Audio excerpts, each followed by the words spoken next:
Welcome everybody to the lesson one, Foundational Health Principles and Biohacking Training Lesson one, which is going to be an introduction to biohacking. Thank you very much for joining me. I hope you enjoy this lesson. I want you to sit back, relax. If you need to go through it 2 or 3 times, just do this.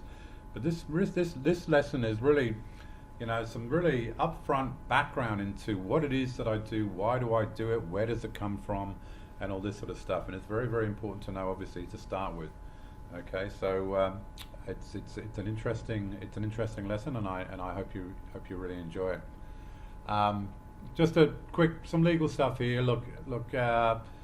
I've got to cover my backside, of course, just to make sure that everyone knows. Look, I'm not a licensed medical professional here.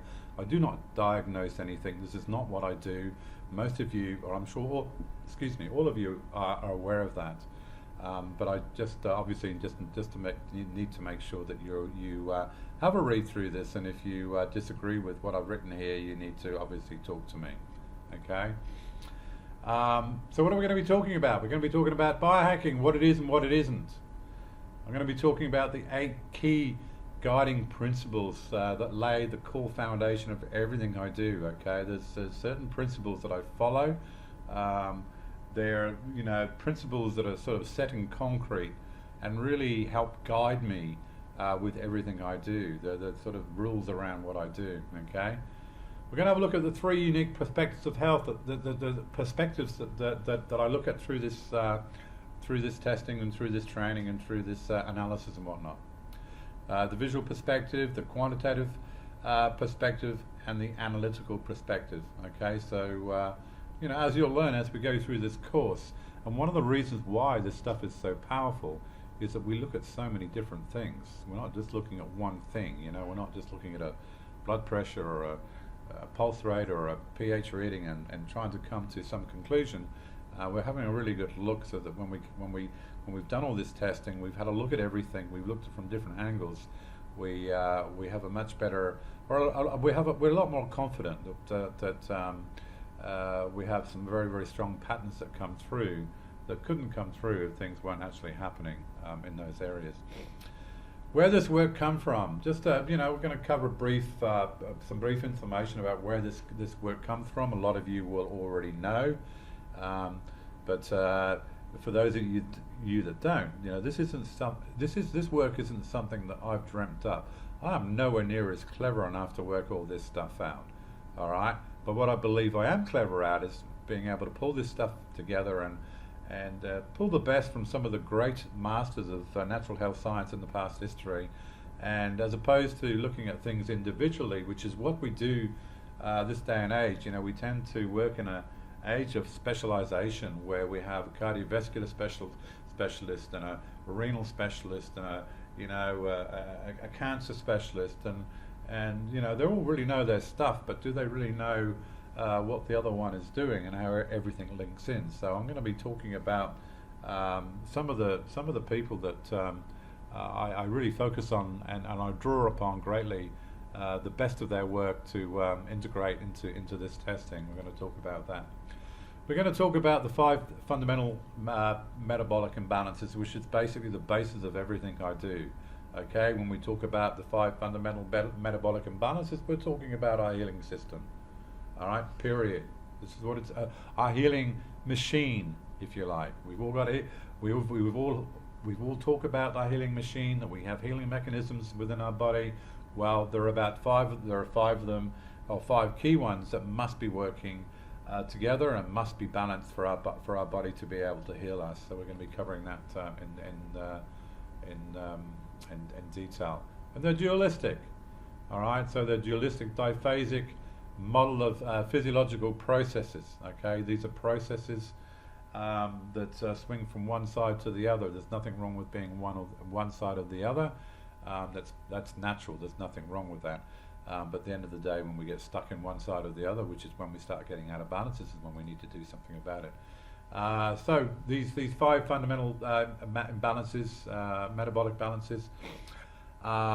Electrolyte deficiency, electrolyte excess, catabolic versus anabolic, fast versus slow oxidizer, parasympathetic versus sympathetic, and the acid versus alkaline. Most of you already heard me talk about these things many times. We're going to be going into just covering a high level, just an overview of these different imbalances. Okay, and of course, as we go through the course, we're going to be covering all of these in much more detail, not just covering the principles and some of the philosophy behind it, but also, how do we measure and what does it mean, and what are the readings mean and whatnot. Okay. We're going to be talking about why is it so important to keep these systems in balance. Obviously we do this for a reason, and I want to just articulate why this is important, what systems in the body are driven by these systems, and you'll get an appreciation for the importance of keeping these systems in balance. We're going to be having a look at the coalition and start tracking some of the, well, for those of you that have already registered, we can start tracking some of your numbers from the very beginning. If you haven't already registered, it's no big deal right now, but I strongly recommend you do. You don't have to. But I'm gonna be taking on a little bit of a tour, so you can have a look at some of the functionality of this system. It's very powerful. But I guess the main power of this system is just to be able to track the numbers and track your progress. Okay. So we're taking on tour. We're going to be focusing specifically on the parts where we collect, record, and track your testing numbers. Okay, because this is where it's at. Okay. We'll be looking at the pH balancing chart, which is a very important part of this. It's a fluid. It's a variable chart here. It changes as we change our numbers. This thing will change, but at the end of the day, pHs are sort of a really good reflection of the outcome of everything we're doing, and if we've got pHs in balance, we can be pretty well sure that everything else is coming along quite fine. If we're struggling with our health, our pHs will be out. So keeping track of where we're at is going to be quite important. It's a very good motivational part of the system as well. Getting the most of the tools that you have from day one. Look, I know that not everyone's going to have all of this equipment, and to be honest, you don't need all of it, unless you're going to be professionally using, if you're going to be applying this on a professional level. But we're going to be looking at the pH strips meter, or the pH meter, conductivity meter, glucometer, blood pressure monitor, and whatnot, and how some of these tools.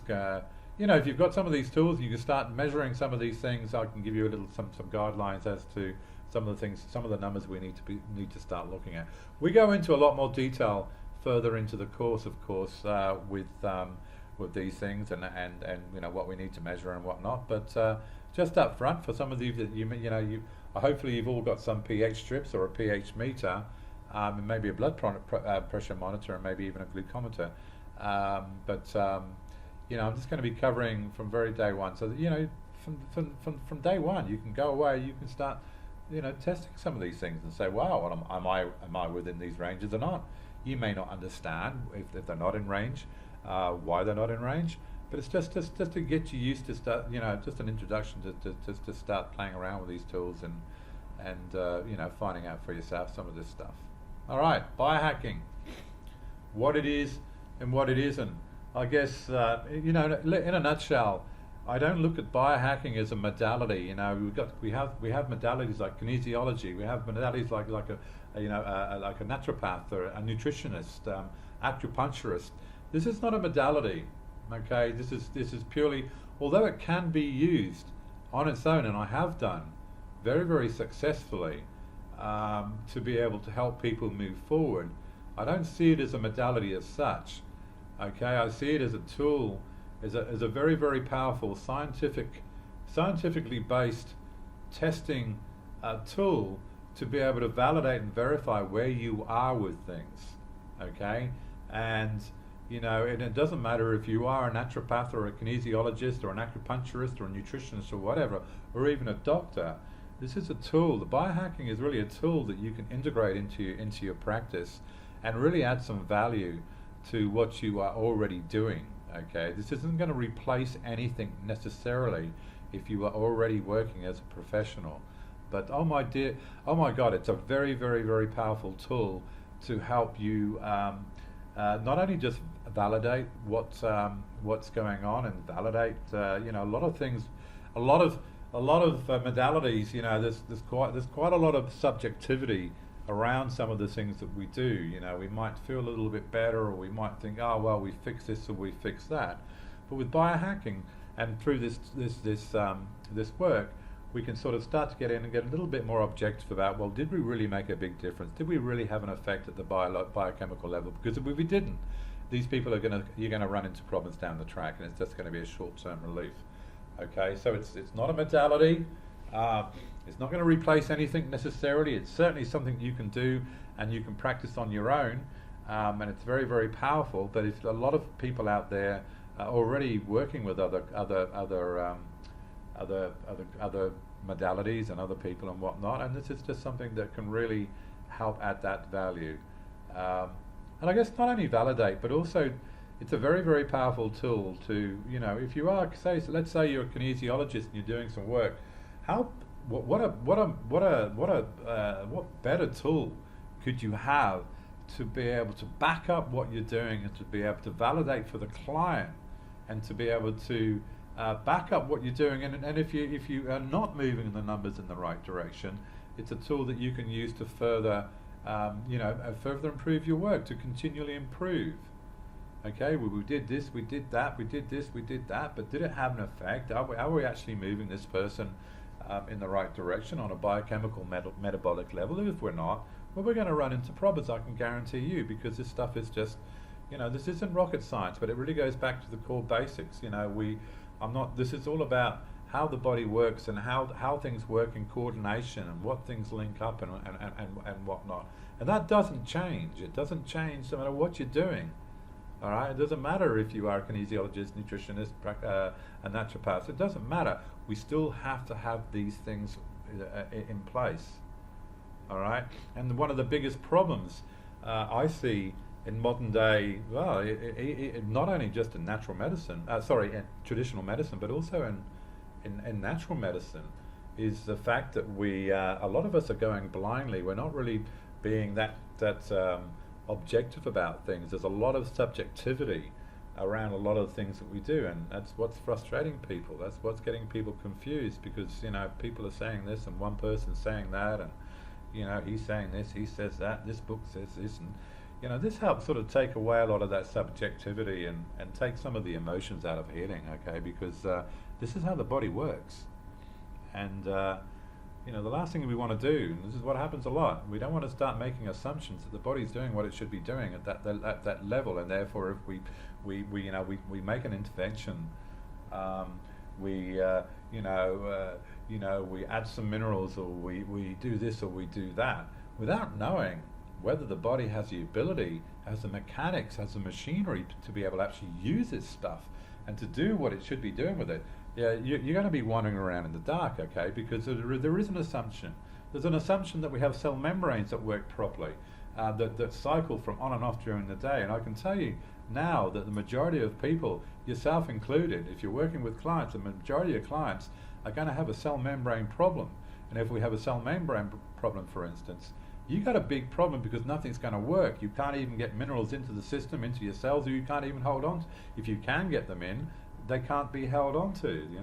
The body can't hold on to those minerals and whatnot. So to assume that they are working as they should be is a grave mistake, and it's one of the biggest mistakes people are making. Okay, we're making the mistake that making these assumptions that these systems, these mechanisms within our body that are responsible for our healing are working. And they're not, obviously. Otherwise we wouldn't be sick. So it takes it right down to that core level. All right, so please don't think this is something that's going to replace anything, that's going to compete with anything. This biohacking and foundational health is really a magical tool to be able to enhance what you're already doing and adds an incredible amount of value, because it puts some science behind what you're doing. I think I was talking to someone the other day, and I guess how do I explain it? I think if you look at traditional medicine, which is way out there. And of course, we're moving away with this work. We're sort of moving away from, not everything in nutritional medicine is bad, of course, but you've got traditional medicine. We have like alternative and a lot of alternative medicine and natural medicine. I look at this work as the in between, the in between thing. This is like this is where the traditional medicine meets the alternative medicine. Okay, so it sort of draws in and it focuses on alternative and natural medicine, but it also brings in some of the traditional medicine as well, because not all traditional medicine is wasted. There's some good stuff there, but there's this gap. There is this big gap between traditional medicine and alternative medicine, and I don't believe it's filled very well. It's either one thing or the other. Whereas this brings in some science that also focuses a lot on the a lot of the principles of natural medicine and alternative medicine. Okay. Okay. Now look, this is just a graph or that I put up here just to give a bit of an idea of where does this fit into the whole scheme of things, from the very beginning of homeostasis to manifesting some of these degenerative conditions. They don't just happen overnight. When we get some of the cancer, for instance, cancer just doesn't happen overnight. This can be a 10, 20, 15 year process. And it didn't just happen. It happened because of a number of things allowed it to happen in the past, and so right at the top here we've got all these chronic degenerative conditions, AIDS, heart disease, diabetes, hypoglycemia, constipation, aches and pains, low energy, indigestion, headaches, fatigue, osteoporosis. These are all conditions that have structure to them. There is structure that led to them happen. They didn't just happen. And I guess if we come right down to the bottom of this chart here and have a look at the inputs to these things going wrong. Wrong food choices, wrong macronutrient proportions, wrong micronutrient proportions, emotional stress, environmental toxins and chemicals. I guess these are the things really that really start off this long process of leading towards degenerative diseases. Okay, and if we're sick already, or if you have a client that's sick already, you can almost be guaranteed that one of these areas here was what sort of kicked in and started to influence and started to impact negatively on our healing mechanisms that are responsible for keeping us in health. And if we go up to the next level here, you can see these 5 mechanisms here. This is what we're going to be talking about a lot. This is what we're going to be learning through. These 5 systems form the basis of everything that I'm going to be covering through this training program. So the electrolyte balance, the cell membrane physiology. This is the catabolic, anabolic, energy production, autonomic nervous system, and the dynamic pH balance. As I mentioned before, these are diphasic. Every one of these systems, they swing from one to the other, just like a thermostat. Switch on, they switch off according to the conditions. There's nothing wrong with that. But what happens when we start to have some of these, start having some stress, or we start having a lot of environmental toxins or whatnot, or we're not getting the nutrition or the nutrients that we should be, we start to fall down in some of these areas. And when we start falling down in one of these areas, remembering these 5 systems here, this is your healing system. This is your healing machine. All right. Then I know there are other things involved and linked to, of course, but these are the core mechanisms. Okay, so once these start failing, because we do have the stress, or we do lack the nutrition, or we're eating the wrong food, we start running into problems on the next stage up. We start having problems with metabolizing protein. We start having problems with metabolizing fats and carbohydrates. Okay, and we start running into all these other metabolic inefficiencies. If we're not getting fats, we're not going to have cell membrane permeability. If we're not getting proteins, obviously we're not going to have the basic building blocks to life. And when that starts to happen, we start to fall down, and we start to open up this environment for these other degenerative conditions to start to manifest. Okay, so have a good look at that, and it's just get your head around where things fit, and hopefully this gives you this this graphic here will just give you a really good appreciation for where things do fit in the scheme of things. Okay, look, at the end of the day, like I said, if anyone's sick, we look down at the red boxes down the bottom. This is where it all starts. Okay, and ideally we don't have that, but we do. We live in a toxic world. We live in a stressful world. We live in a world where we struggle to get the nutrition from the food that we eat, and even if we are eating the right food. So this is where it all starts. Okay. All right. 7 guiding principles. Now, this is.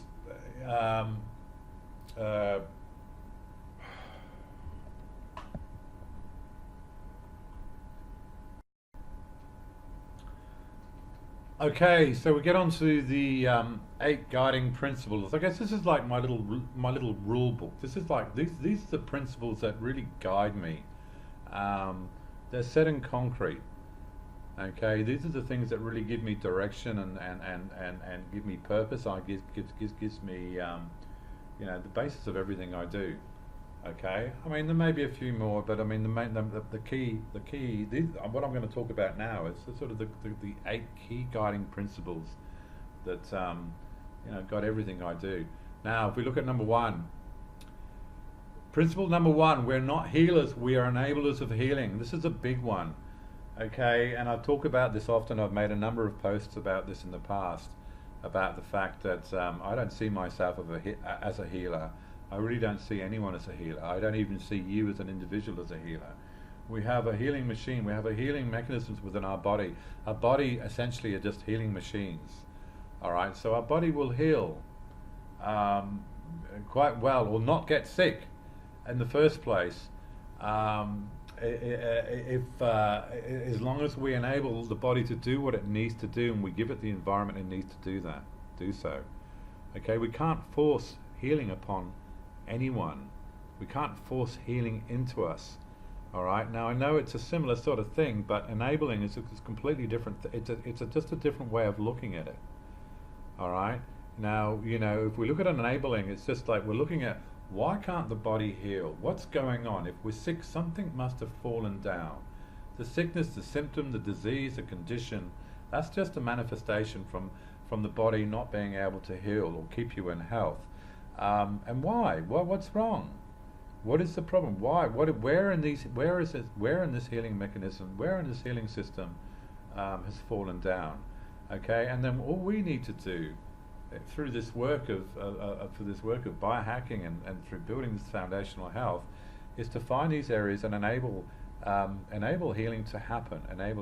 Healing will happen. Healing is a very, very complex thing in the body. There's an enormous array of biochemical processes that go on 24/7. There's millions and millions and millions that work together to keep us in to keep us in health and keep us vital and in optimal health. There's no way in a million years that we can duplicate those interactions. There's no way in a million years we would know all about those interactions. But what we can do, and we don't need to, because all of these interactions happen because of a number of conditions are met, and this is what we're talking about with these 5 key healing, 5 key imbalances that we talked about just now. 5 key mechanisms that we talked about just now. With these 5 key mechanisms being in balance, well, we know we're giving the body the environment and enabling it to do what it needs to do. Because if you are ill, if you are sick, if you do have disease, I can guarantee you one of these systems are going to be out of whack. The body isn't able to do what it needs to do. So let's enable it. And when you enable it and you open up these pathways, the body will start healing you. It's as simple as that. As opposed to going in there and trying to heal. It's like I said, some might think, yeah, it's the same sort of thing. No, it's a different perspective. It's a different way of looking at things. And then therefore your approach is going to be a little bit different. Right? Don't fall into the trap that you're a healer. Anybody that's a healer, that's just nonsense. There's no way anyone has the power to heal anyone. Your body has the power to heal itself. That's it. We have a big influence on that, of course. And I'm going to be teaching you through this program specifically what influence we have and how we can correct that. but we're enablers of healing. Don't get that wrong, okay? Principle number 2, we're all biologically unique. Look, I've talked about this many, many times. I think most of you on this course will have an appreciation that we're all different, and therefore we have to understand that difference. This is part of the enabling. Just to be able to profile, to be able to measure, to be able to understand that difference, because what led to one person's illness, another person can have exactly the same illness, but what led up, the structure of that illness is going to be different, and we need to understand that structure. We need to appreciate that everybody is different, and therefore we need to be able to approach that person as an individual and approach their chemistry, the metabolic systems, everything on an individual basis. Now I think I've got a little bit of stuff coming up here. See, you can go, look, I'm not going to talk through this. You can have a look through this. I'm going to have this PDF, this presentation is going to be PDF'd up, and you'll be able to go through and have a look at your, look at your own leisure. But I guess just on this slide here, when you go out into the street and you look at you have a casual look at everybody out in the street, and you can see the real diversity of sizes, shapes, personalities, level of health, behaviors, beliefs, you name it. And all we're doing is merely looking at the outward manifestations of internal chemical differences. All right? Everybody's different. We know that. We can see that, and we need to appreciate that. All right? And if we have a different chemistries, we're going to have different nutrition requirements and different nutritional makeups and different structures to the things that happen to us, different structures to health and vitality and feeling good and having clarity in our mind. Everything's going to be a little bit different because of these different chemistries. All right, and I'm just going to quickly whiz through. There's a couple here you can have a look through at your own leisure. Okay, like I said, you don't need to read this all now. You can read it when you have a look at the PDF if you want. All right, we're going to quickly go through there, through these slides, or you can hit pause if you want. You can read it yourself. I'm not going to go through word by word.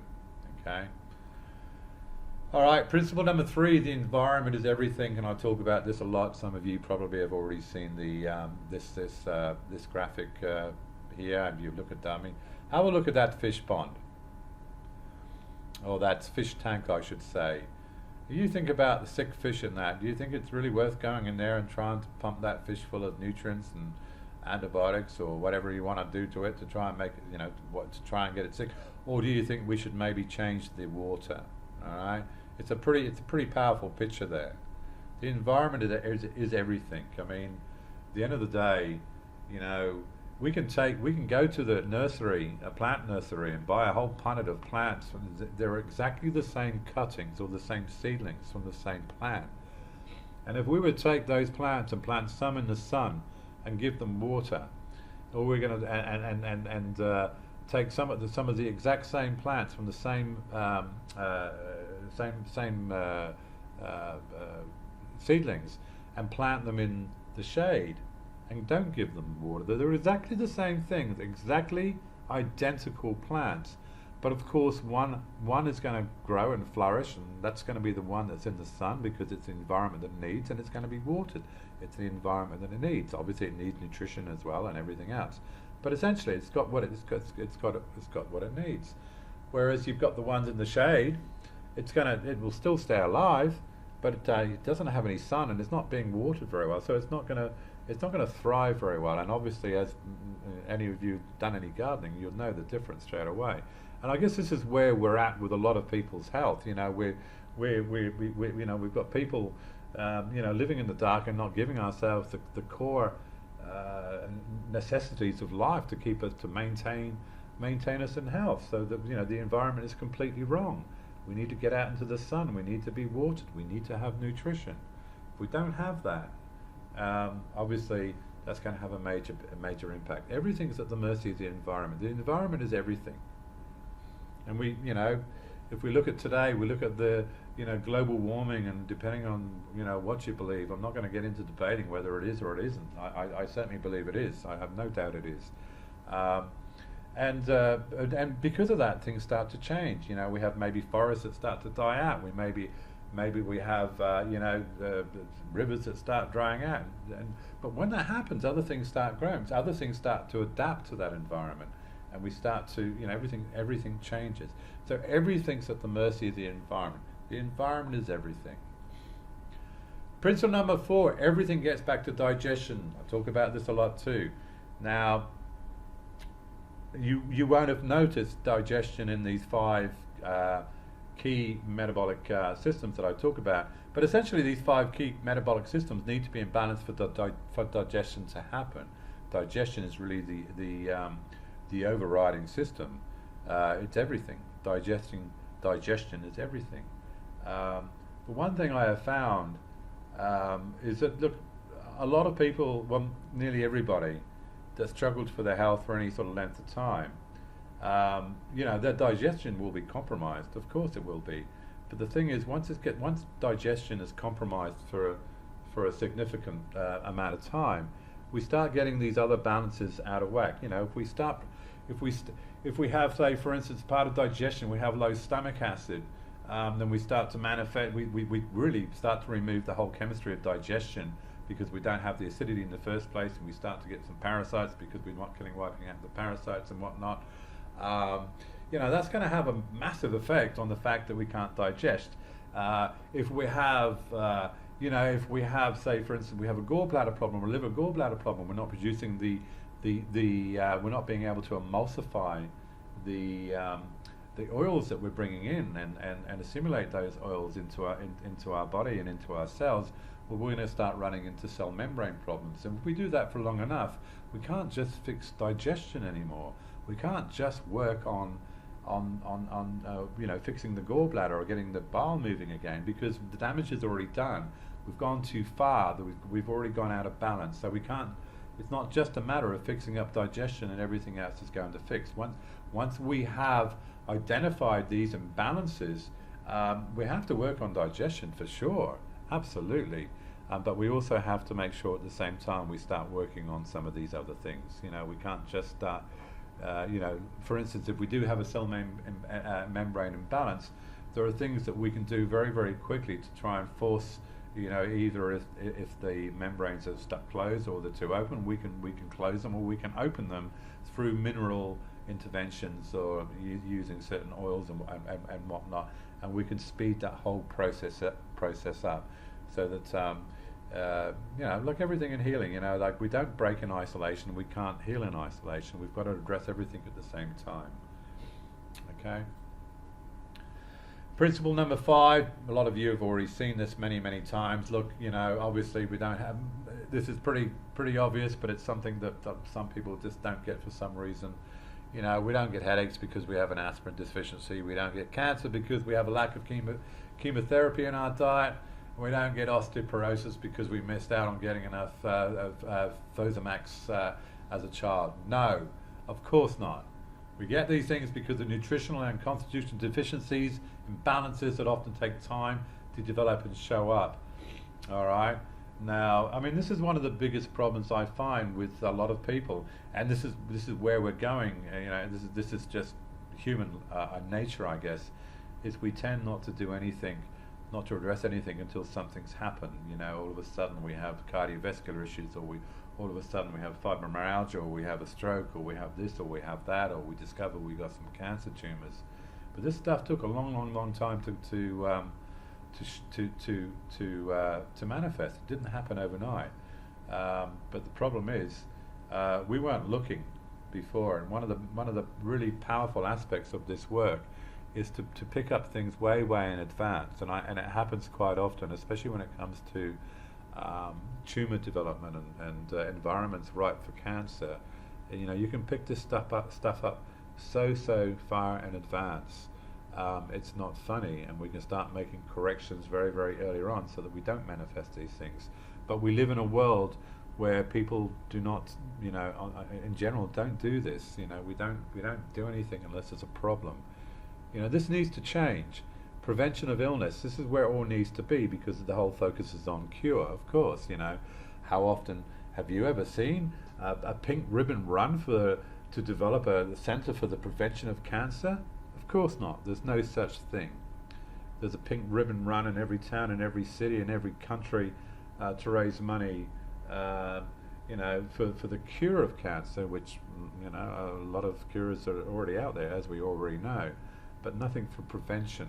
And I think, through this work and through some of this education, hopefully we will be able to not just like discover that, okay, we have this or we have that and we've got this problem because someone's come to you, because I do have cancer, or I do have osteoporosis, or I do have fibromyalgia, or I do have this, or I do have chronic fatigue.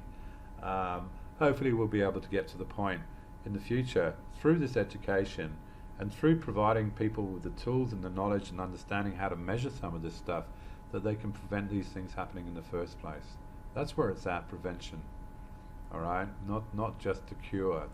Once we start to manifest some of these chronic diseases and conditions, it's obviously a lot harder to reverse. It can be done, of course, it's a lot of work to do.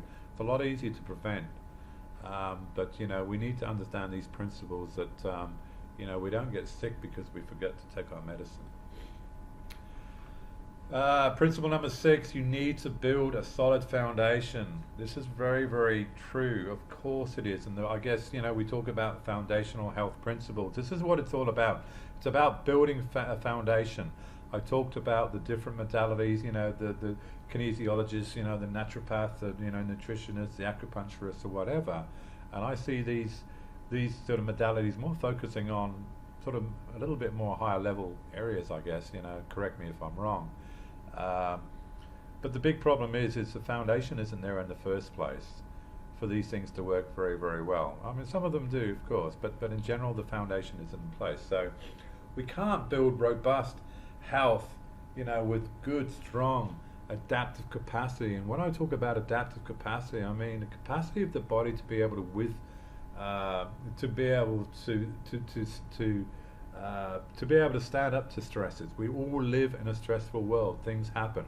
And when I'm talking about stresses, I'm not just talking about physical, mental stress. I'm talking about environmental stress. There could be, just driving up the road in a car, breathing in the car fumes or diesel fumes is going to be a stress on the body. We can't, that's going to happen. But if we have a good, robust foundation, our body's going to be able to deal with those stresses much better, as opposed to someone that has a very weak foundation. And a lot of people do have a weak foundation. This is why they're sick. This is why they bounce all over the place every time another cold or a flu virus or whatever comes around, knocks them around, is because they're all over the place. The body is so weak. There is no foundation. There is no robustness. Okay? There's no adaptive capacity, so that when these things happen, it just bounces off of you. All right? So I guess if we were to sum up, what are we trying to achieve with this work? It is to build this robustness and build this adaptive capacity, because we can't stop things happening. They're going to happen. But, as I'm sure you know people that you were all together and, the virus went through and everyone, so many people got, a tummy bug or a flu or a cold, but some people didn't. What was the difference? Well, the difference was in their adaptive capacity and their robustness, and their foundation was quite strong, so that the body didn't react that way and was able to, fend off these things. Okay? And I use the analogy of building a house, we all look at beautiful buildings and architecture and admire that. And we might look at beautiful people and healthy people and go like, wow, we admire that, you've done so well, look at that, it's so good. Look at your skin, look at your health, look at your vitality, look at your eyes, oh man, you look so good. We very, very rarely think about the foundation that went into making and ensuring that, to allow that to happen. We look at a building and we can't see the foundation. We don't see it as that important. It's an assumption. It's hidden away. And the same thing with our health, it's hidden away. We don't look at it. We just make these assumptions that we have this foundation. But what happens to our house if we build a house without a foundation? And this is like building health without a foundation. This is what happens. This is very, very common, and I'm sure most of you will be able to relate to this. So we build a house, and it looks good, stands up, we've got the walls up, we've got the roof on, everything's looking pretty damn good. But what happens in time, it starts to get a little bit shaky. We get a couple of storms come along, and a lot of rain, and a cyclone or a hurricane or whatever, and close by, or there's a lot of damps gets into the system or whatever. What happens? Well, the things start the house starts to get a little bit shaky and a little bit unstable because it doesn't have this foundation in place. All right, so what do we do with this building? Okay, well, we put a new roof on, we add a new wall, we prop up this, we put a new window in there, we do this, we do that. And what happens a few years down the track again? Things start going wrong again, starts falling down because the foundation is not in place. And I really truly believe this is what's happening with a lot of our health. We're trying to build health upon a shaky foundation. So what happens? We take this, we do that, we make an intervention here, we see someone here, they take this, take that. What happens? Oh, it works for a little bit. I'm sure many of you will be aware you've taken stuff in the past, you say, oh, it worked for a little bit, then it stopped working, or I wasn't really sure, or then it just went back to where it was. That's because you didn't have the foundation. You didn't have a basis to do this. You didn't have a basis, you didn't have any robustness, any strong foundation to build upon. So this whole basis of this work that I'm doing here, that as we go through, you'll learn we're building from the ground up. There's a hierarchy in everything in life, I believe, and this is, especially in health. What's the point of doing half of this stuff if you don't have this foundation in place? It's just a waste of time. But who's looking at the foundation?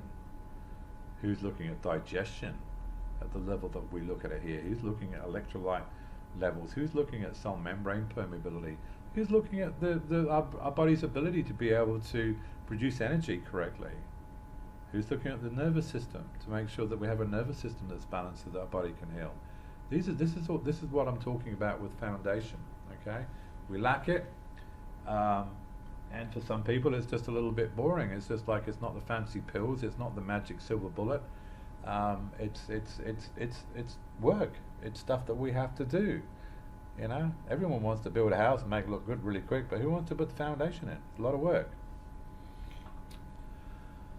Okay, principle number 7, you need to know where you are before you can begin, and you need to be able to track your process. This is a big one as well, for obvious reasons. Have a look at this plane. I'm just going to let you watch it for a minute and see what it does.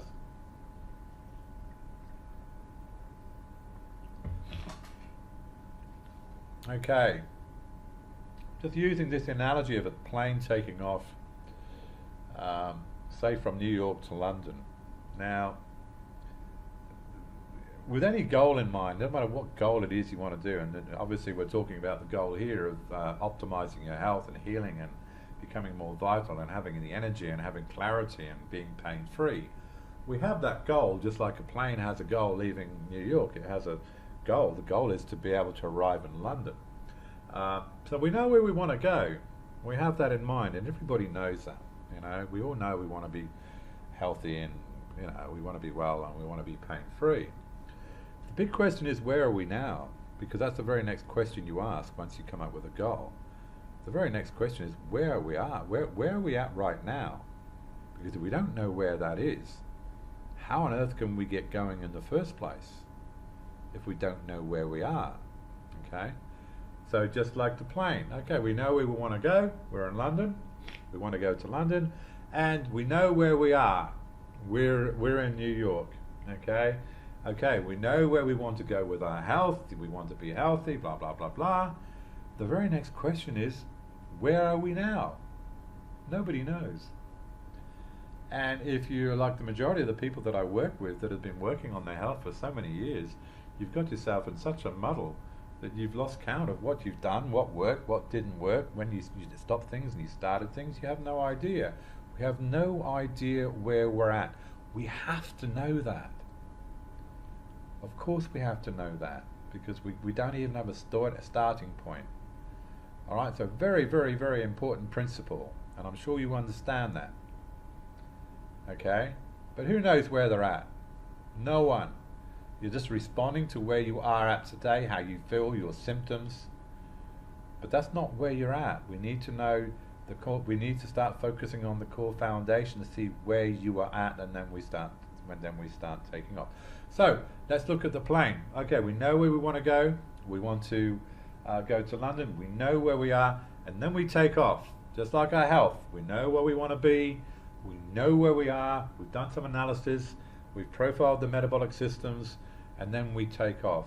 And what's the very next thing we do? Well, if we looked at that plane, there was no such thing as a straight line. All right? And there's no such thing as a straight line with our health and healing as well. All right? We are going to go off track, just like an airplane goes off track. The thing is with an airplane, when it takes off, there's no such thing as a straight line to London. That plane is constantly buffeted by headwinds, tailwinds, downdrafts, updrafts, side drafts, you name it. It's constantly being moved off track. You don't notice that when you're sat in the plane. You might feel it moving around just a little bit, but it has an instrument. It has instruments. It has set points. It has guidelines. It has ranges within these parameters. That it knows where it needs to go. So if it starts going off track, it quickly pulls itself back into line, so it doesn't go off track for too long. Okay, otherwise it's going to end up in Kathmandu. All right. So it has these mechanisms. It has these instruments to be able to pick up every time it gets a little bit of push sideways. It just corrects itself. So the illusion is a straight line. Now let's come back to our own health and our own healing. We take off. Okay, we know where we want to go. We know where we want to be. So we take off. And there's a lot of some people that even may have an idea where they are at.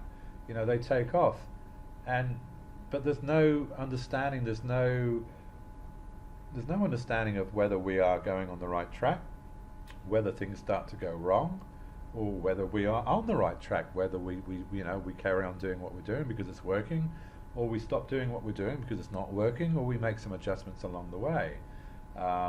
We don't want to get into the situation of this is typical. We go and see a doctor or a naturopath or whatever, or a practitioner, and we do a little bit of testing and take this and come back and see me in 6 weeks. And you come back in 6 weeks and go like, well, it's not working. Maybe we should try this or try that. But had we been monitoring, had we been tracking our progress from day one, we would have known very, very quickly that we were going off track and being able to make some corrections very, very quickly, so that we didn't have to wait 6 weeks to find out that 5 weeks ago we were going off track. And this makes for very, very slow progress. Okay, so this whole basis of this work that I do here is tracking. It's being able to understand. It's being able to measure and understand whether the body is moving in the right direction or it's moving in the wrong direction. Does that make sense to you? I'm sure it does. But who is doing this? We're running blindly. We have no idea, and therefore we have to start trusting on what we read, who we talk to. When we talk to one person, they'll say one thing, and one person will say another, and the internet will say one other thing, and Google will say another, and Facebook will say another, and you read a book, it says this, or read a book, it says that. You're getting very, very confused, and you have no idea. But this whole training course is based around only a very few key numbers will tell you whether you are on track and whether you are not. And the more you track, the more you monitor, the more you record, the quicker you're going to identify the patterns of what is working and what isn't working, and make those corrections. So really, it's like it's an accelerated healing system as well. You could say that. Once again, it doesn't matter if you just use this testing to be able to validate and to be able to keep you on track with whatever else you're doing with anybody else. Okay, you might be working with a naturopath or a nutritionist or an acupuncturist. Well, now you'll be able, once you learn this stuff, you'll be able to go back and say, look, it's fine. It feels pretty good what you're doing, but my numbers are out. It's not working. All right, and at the end of the day, if we, if our numbers aren't where they should be, if we're not moving in the right direction, whatever you're doing isn't working. Simple. All right. There is an equation of perfect health that comes from Dr. Kerry Reams, and it forms the basis of everything I do. There are numbers attached to that, and as you move towards these numbers, you are moving towards health. It happens every time. I guarantee it. As you move towards ill health, you move further away from these numbers. I guarantee it. I see it all the time. I have no doubt. Okay? So by understanding this stuff and being able to track these numbers and be able to make sure that, and understand and appreciate that we don't, there's no such thing as a straight line in anything in nature. It really, really adds some power. Well, it not just adds some power, it's everything. All right, it really is everything. All right, and everything I'm going to be talking about, I talk a lot about numbers. All right, because it takes the emotions out of healing. Because everyone's, well, my uncle, he did this, and my friend did this, Okay, it doesn't really matter what they did. It's not you. You're as we know, we're all biological unique. And what worked for them doesn't mean it worked for you, and if it worked for them, it's probably by chance. We don't want to work by chance here. We don't want to work by subjectivity. There is always going to be some subjectivity around this stuff. Okay, no one's going to know exactly what is going on, precisely what's going on. All right, but we can narrow it down as well as we can. And this work is, and this testing, and this work that I do is as good as it gets as far as narrowing it down as much as you can to be able to get as close as possible to knowing where your body's at, and to be able to monitor its progress. Okay. Principle number 8: you need to know your numbers. Well, I talked a little bit about that just now. I probably don't really know to need to go any further on that. But if we can see, you can see the a couple of screen grabs there from the coalition program there, where we start to track these things, and we start tracking these things. I know it sort of makes things a little bit more mechanical, a little bit more analytical. I think we need to do that. We need to treat our body like a business. Who runs a business without tracking the numbers? Who runs a business without having targets, without having parameters and ranges to stay within, so that our body so that our business stays alive? No one. We all have set points, we all have budgets, we all have goals, we all have key indicators that we need, and we track them. And the more that we track them, the closer that we track them, we start to understand where in the business the problems are. All right. So we're all like a business. A business is always going to have problems. The question is, where are those problems laying? Where do those problems lay, and how serious are those problems? The same as with us. We're always going to have issues. We're always going to have challenges within our body. The question is, where do those challenges lay, and how serious are they? All right. You're not going to do that unless you start tracking this stuff. Okay? And through this process, we're going to start building your own bio dashboard, if you like. We all jump in the car and we drive up the road, and we have an indicator, and we have an oil light, we have a temperature light, we have switches here. We have a whole dashboard that gives us some feedback how the car's working. And if we didn't have that, we probably couldn't drive. It would be a little bit difficult.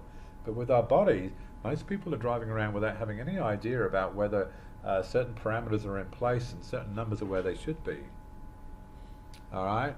This work is going to give you that ability to be able to monitor, to be able to identify where, well, not only monitor where you are in relation to these numbers, and in relation to these numbers that dictate where health should, optimal health, but obviously it's going to help you be able to pick up when things are going off track, and the only way you're going to do that is by monitoring and tracking and trending and seeing these patterns, looking out for patterns. I guess patterns is one of these things that I look for. I don't just look at numbers. I mean, I look at numbers. Numbers are the basis, but I'm looking for patterns of numbers. I don't just look at one thing. I don't just look at pH and say, oh, well, we're a bit acidic here, or you've got a high blood pressure, this means that. No. I'm looking for patterns. All right, do we see a pattern? Do we see a profile here thing happening?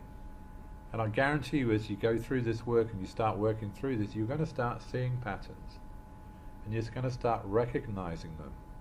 You know, I can get to the point now where I can almost look at, you know, work with someone and, you know, ask them half a dozen questions. I've worked it all out. I've asked them some key questions that, you know, they can only come back depending on how they've come back, but if they, in a certain combination patterns come back, I know what's going on. It's like, you know, it's like a lot of numbers. There's only one, you know, they're a very unique set of numbers.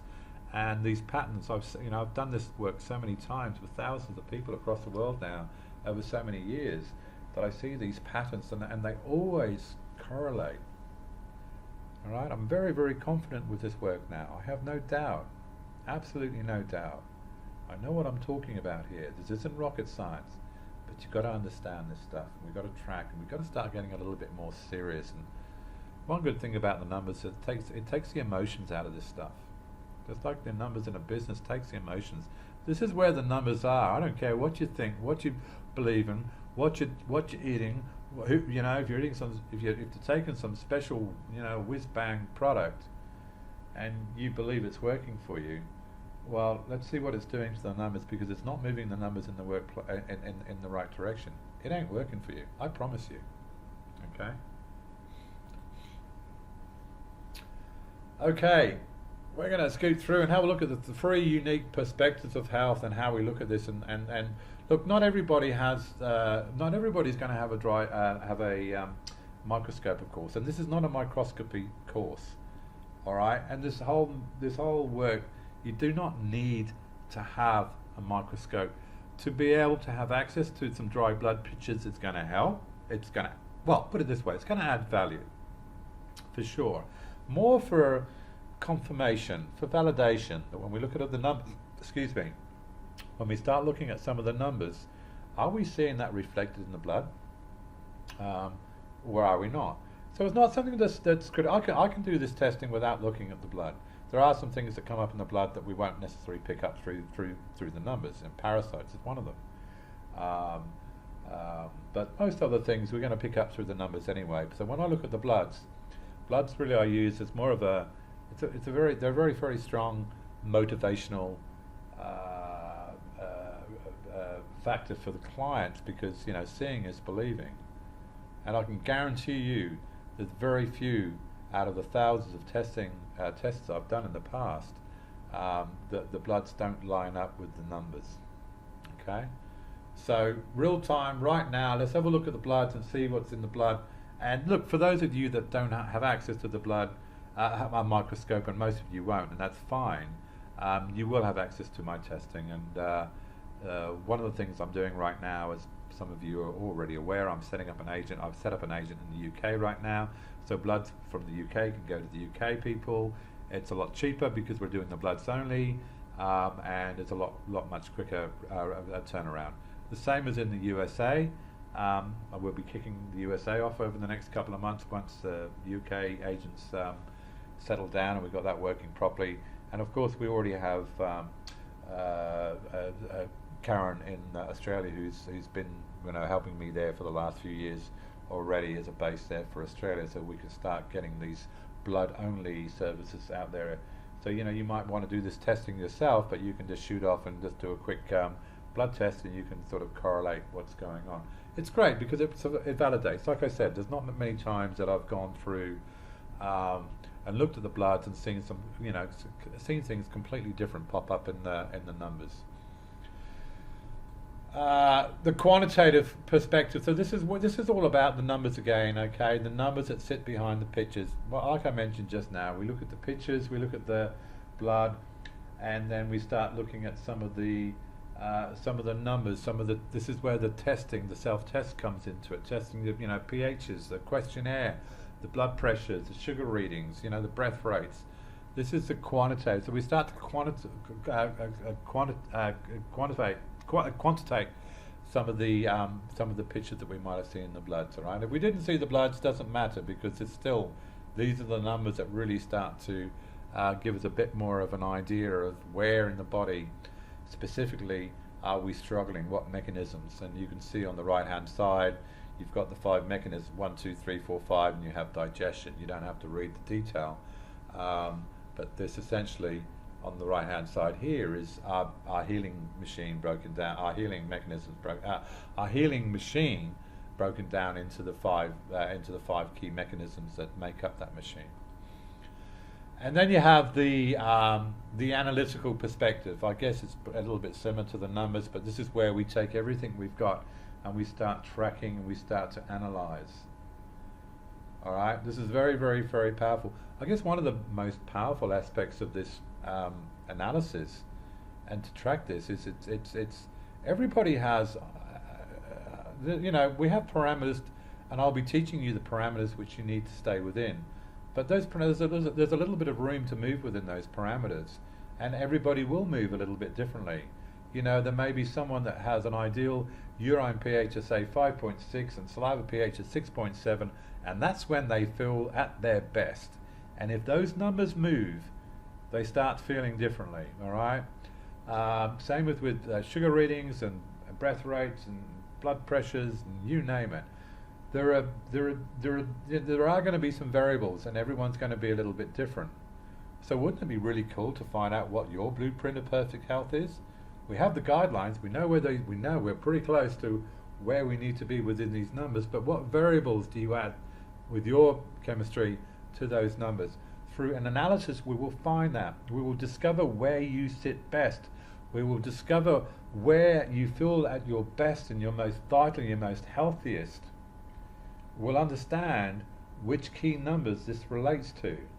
And I can guarantee you they will be similar each time. If you feel really bad, you're going to have numbers that are going to come out bad. If you feel really good, you're going to have numbers that are going to be consistently good in the same, very, very close same range. So how powerful is that? It's very, very powerful. Can you imagine knowing the blueprint to your own health and well-being? Where your numbers need to sit? Can you imagine how easy that is? If all you've got to do is push your numbers in these directions rather than try and do all these other thousands of different things without having any idea what they're doing for you, it makes it so much simpler, and it's very, very powerful stuff, because once you know that, you'll know it forever. And then as you move forward with this work and you start applying it to yourself, and you wake up in the morning, or you feel really bad, or you have very low energy, or you've got some headaches and stuff like that, you'll know straight away. Let's have a look at my numbers. Wow, my pH, yes, okay, my pH is throughout, blah, blah, blah, this is good. I'm going to push my pHs back to where they should be, and I'm going to start feeling better. It is as simple as that. Okay? It's as simple as that. It really can be. And as soon as you get back to your blueprint, you're going to start feeling better. It works all the time. I promise you. Okay, I'm going to touch on where does this work come from. A lot of you already, you've already seen this before, but I'm going to quickly go through. Okay, so what we're doing here, we're not just looking at these different people.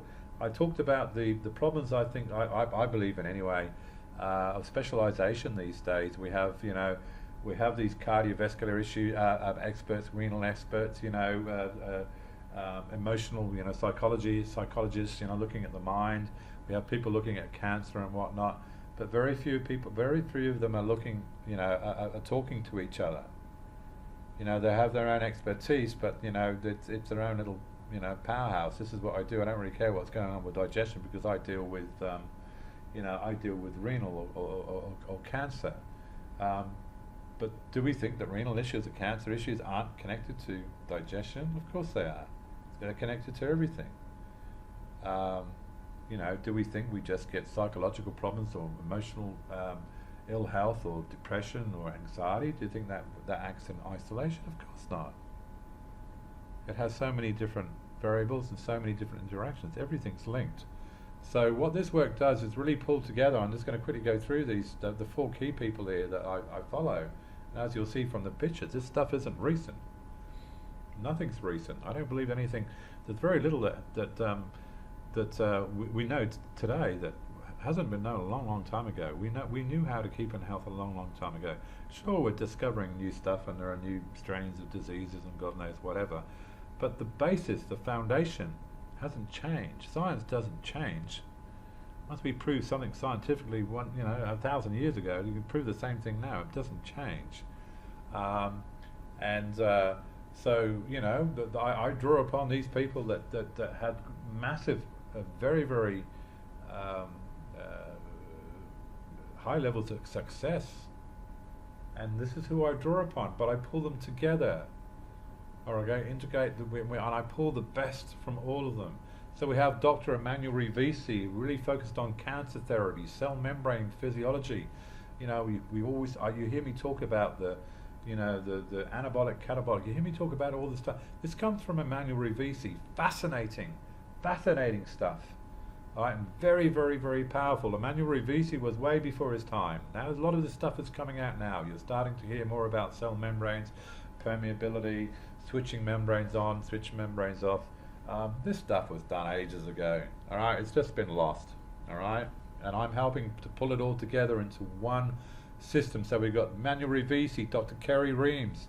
This is where the perfect equation of health comes up. You can see this little equation down the bottom.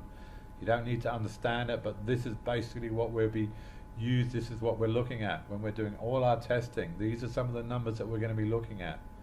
All right, this guy was a magician with fluid dynamics and understanding pHs and where we need to be at certain pHs at certain parts of the body and digestion.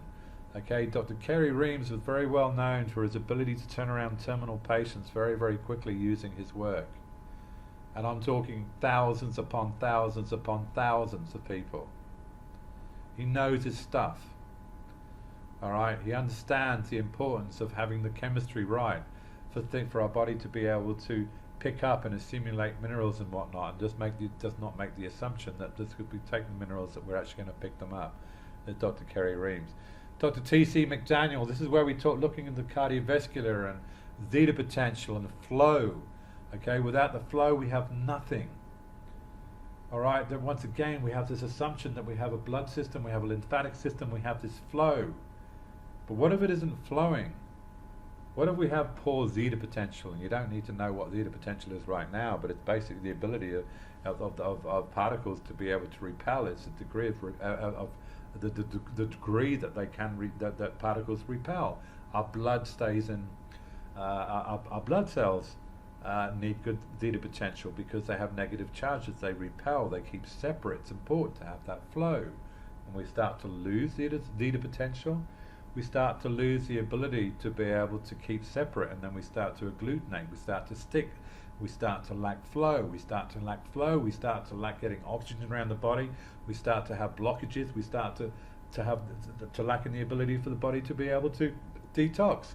We start to lack in the ability of the body to be able to get the nutrition in the cells in the first place because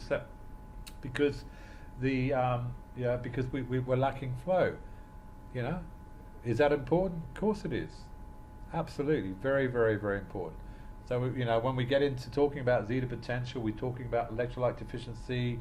We're going to be talking about a lot of it there, I guess, in that lesson. We're going to be talking about anions and cations. This is everything in life is basically around the play of the anions and cations, negatively charged and positively charged ions. All right, and he wrote a book called the Disease Reprieve, Living into the Golden Years. This guy was practicing when he was 100 years old, and he saved his life through this work. Okay, and one of the good things about zeta potential and flow and getting the chemistry of blood right, you can manipulate it very, very quickly. I've helped quite a few people turn around cardiovascular disease just following this work alone without doing anything else. Very, very, very powerful stuff. Okay, and then we have Dr. George Watson. This is when we come into psychiatry more than emotional health. And there's not many people I work with that doesn't have some sort of emotional anxiety challenges. Okay, and Dr. George Watson, who coined the term, he was originally, most of us have heard of fast oxidizer, slow oxidizer. Well, this guy is the one that coined the term in the first place. He came up with it in the first place and understands it greatly, and it's very, very important. Having a metabolism right and being able to, and how that affects our mind and our ability to think and our stress levels and depression and all this sort of stuff. Okay. So look, I do, obviously there's other areas that I bring in and other expertise and research that I bring in, but these are the really 4 key people that I follow and that I bring together so that we're looking at the best of Revisi, we're looking at the best of Reams, we're looking at the best of T.C. McDaniel and George Watson, and putting them together and profiling so that we're seeing the whole picture. Okay, going to quickly go through the 5 fundamental balances or control mechanisms. Is probably not the best word for it. I've got it up there anyway. Okay, so these are the 5, and there's a hierarchy, as we'll see in a minute. Electrolyte balance, right at the top. Look, I talk about hierarchy a lot. You know, I talk about the fact that knowing what to do sometimes isn't the rocket science. All right, you can go and buy a book tell you what to do. Well, even then, probably most books get it wrong anyway. But we have a bit of an idea of what to do. But the sequence in which we do things is where it's at. Okay, we can have 10 people, you know, in a kitchen baking a cake, following a recipe. You know, point by step 1, step 2, step 3, step 4. Do this. You can have 9 of those people that will follow every one of those steps in the right order, and every one of those cakes will come out exactly the same. Can't be anything but.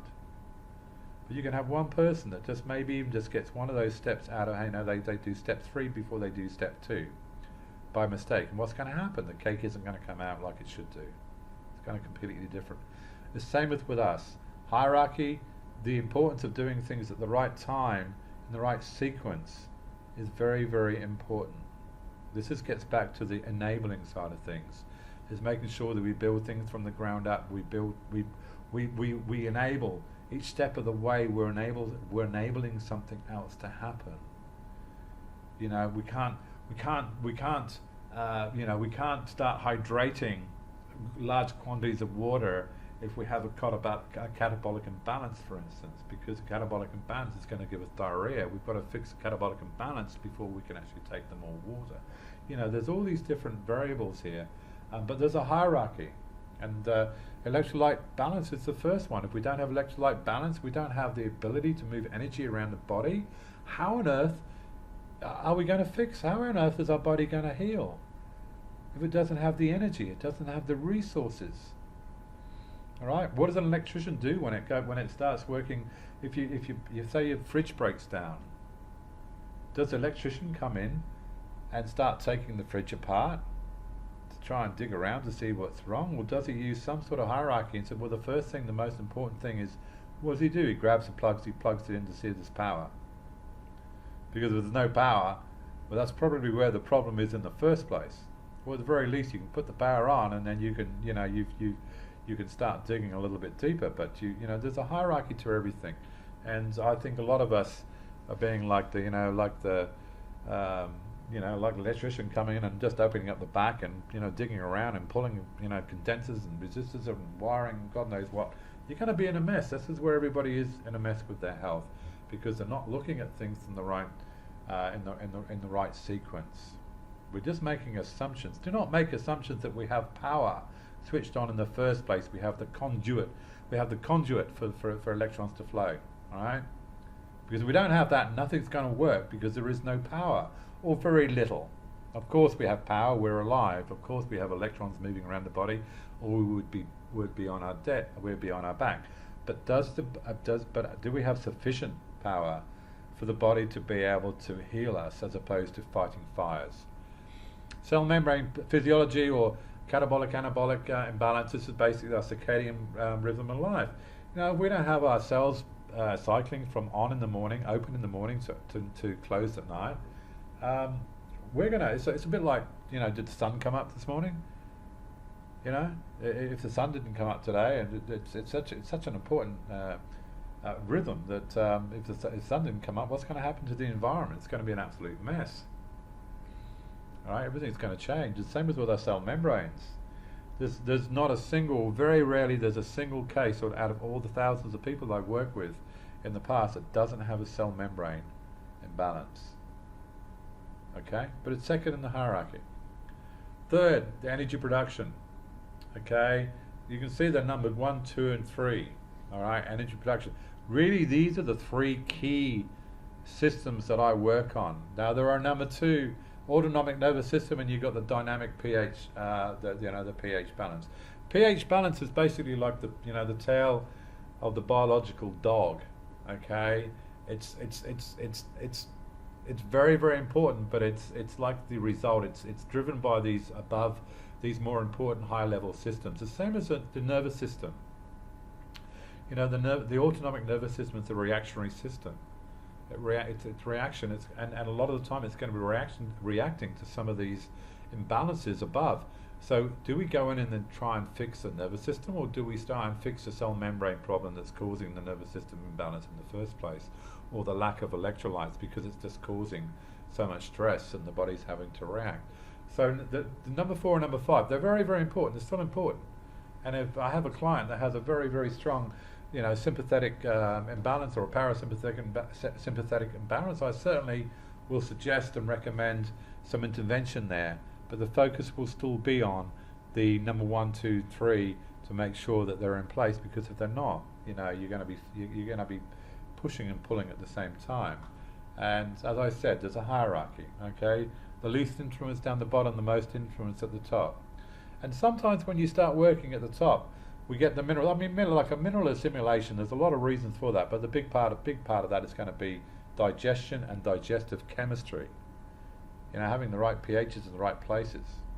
Because if we don't have the chemistry, we can have, we can break down our food, and we can have a lot of hydrochloric acid and digestive enzymes and whatnot, and our bile might be working. But if it's not working quite right, and we have an imbalance of chemistry and pHs around, we're not going to be able to pick up and assimilate those minerals. Okay, so it's really, really important to get your head around that, and always address the electrolyte balance first. All right, and like I said, it's going to directly point towards a digestive issue, and then we have to look at digestion, and we narrow that down, and we start to get a little bit more specific. But once we start getting a handle on that, although we work at everything at the same time, we must make sure that that's being addressed before, at the same time we're looking at cell membranes and we're looking at energy production. Why are these mechanisms so important to our health? Well, pretty obvious, I guess, to a degree, but I'm just going to go through quickly in detail to really emphasize the importance. These systems, these 5 mechanisms, they determine how efficiently your body and mind work. They control our energy production. They control the function of your heart and circulation.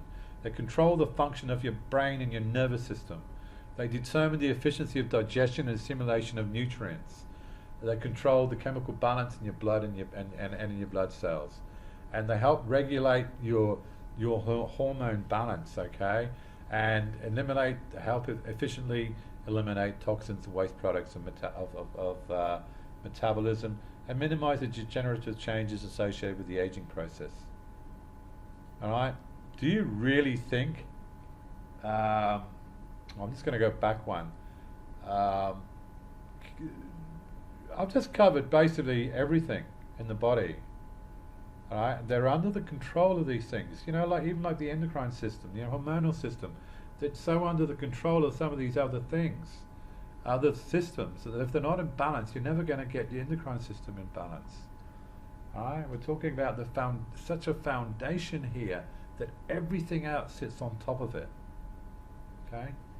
And if we start tackling the chronic fatigue, and we start tackling the hormonal imbalance, or we start tackling the adrenals, or we start attacking the thyroid, these things are all under control of these mechanisms. All right, they're all under the control. So you have to look at these mechanisms first, and if you still have a problem, well then you might need to go and look at a specialist. But you need to understand and appreciate the importance of making sure that you look at the systems that control these things. We need to look at the right level. These are just symptoms. All right, I look at disease, conditions, symptoms. These are all just symptoms of an underlying imbalance. Otherwise, how did they manifest? How did we manifest these illnesses and these conditions if we had a healing mechanism and a healing system that was working correctly? You can't. It's impossible. Something's let the side down. And unless we fix that, we can't just plug the hole and boost the adrenals, because if we haven't fixed the underlying cause, something else is going to pop up, as we know. And it'll be a little bit like, most of us are aware we want to a fairground or a amusement park, and you have these little puppets that pop out of these little holes, and you have a little, you've got a little basher there, a little thing you hit them with, and you hit one and it pops up on another one, you hit another one, and the whole game is you've got to try and hit them as quick as possible. Isn't this the same with what people are doing with their health? Well, hit one thing and what happens? It pops up somewhere else. Hit that, it pops up somewhere else. Hit that, pops up somewhere else. Of course it will. Because the body is out of balance. The body doesn't have the means. It's not enabled to be able to prevent that from happening in the first place. And we can stand there all day hitting these little puppets, or we can fix the things at the root cause. Okay? And root cause, a lot of people talk about mineral imbalances being the root cause. The mineral imbalances are a big deal, of course they are, but are they the root cause? Of course not. Do you think we just pump minerals into our body and everything gets back to where? Of course not. What are the mechanisms responsible for making sure that we break down, assimilate, and get those minerals into the system? Maybe we should be looking at those, not just the fact that we're lacking the minerals. Alright? That's just one example of making sure that we really get down to the true root cause, which is mechanisms, and it's the healing mechanisms that's broken. We can take all the minerals we want until the cows come home. It doesn't mean our body can do anything with those minerals. And for a lot of people that isn't happening. They don't have the ability to pick them up. Oh, we're short of minerals, let's give this, let's give that. No. Let's fix the healing mechanism. Let's fix the core system so the body knows what to do with the minerals when it gets it.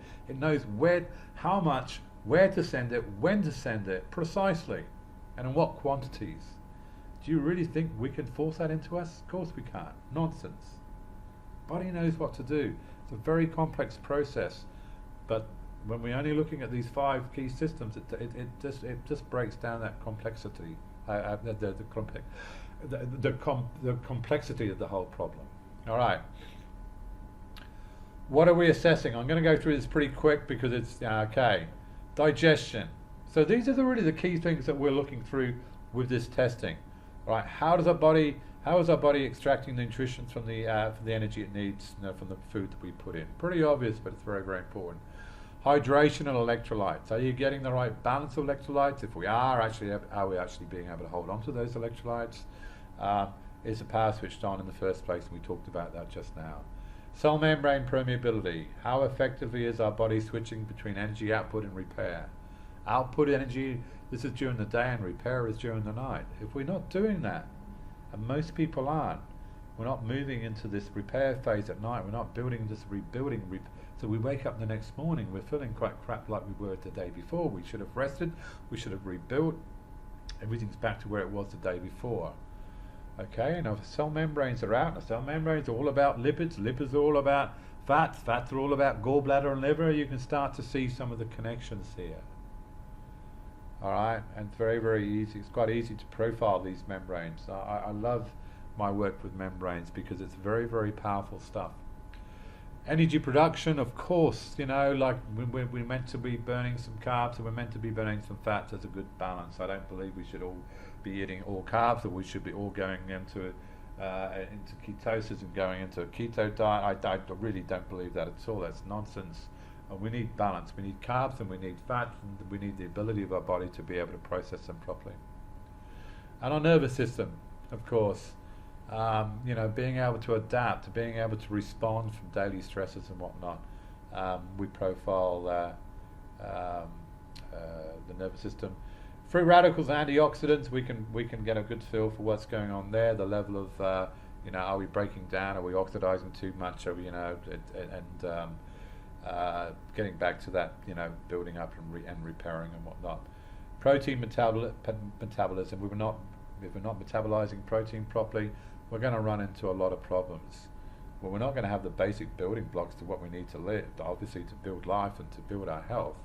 But we're also going to run into lots of other problems, having protein that's not being metabolized properly, being stuck in the lymph system, and being putrefying because it's not being digested properly, and this causes all sorts of problems. I truly believe a lot of tumours, a lot of cancer tumours are purely down to protein that hasn't been digested properly, and the molecules are popped out of the blood vessels and gone into the tissues where they get stuck, and the lymphatic system can't clear them out, and they start creating this environment that's where there's little oxygen, and it starts getting a little bit acidic, and then all hell starts breaking out with tumor development. Okay, vitamin C levels, pretty straightforward, that one.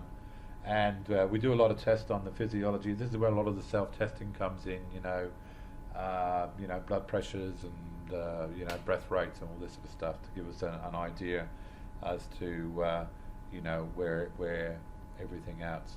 pH balance is a big one, of course. It's quite controversial, pHs, because everyone, we live in an age of alkalis.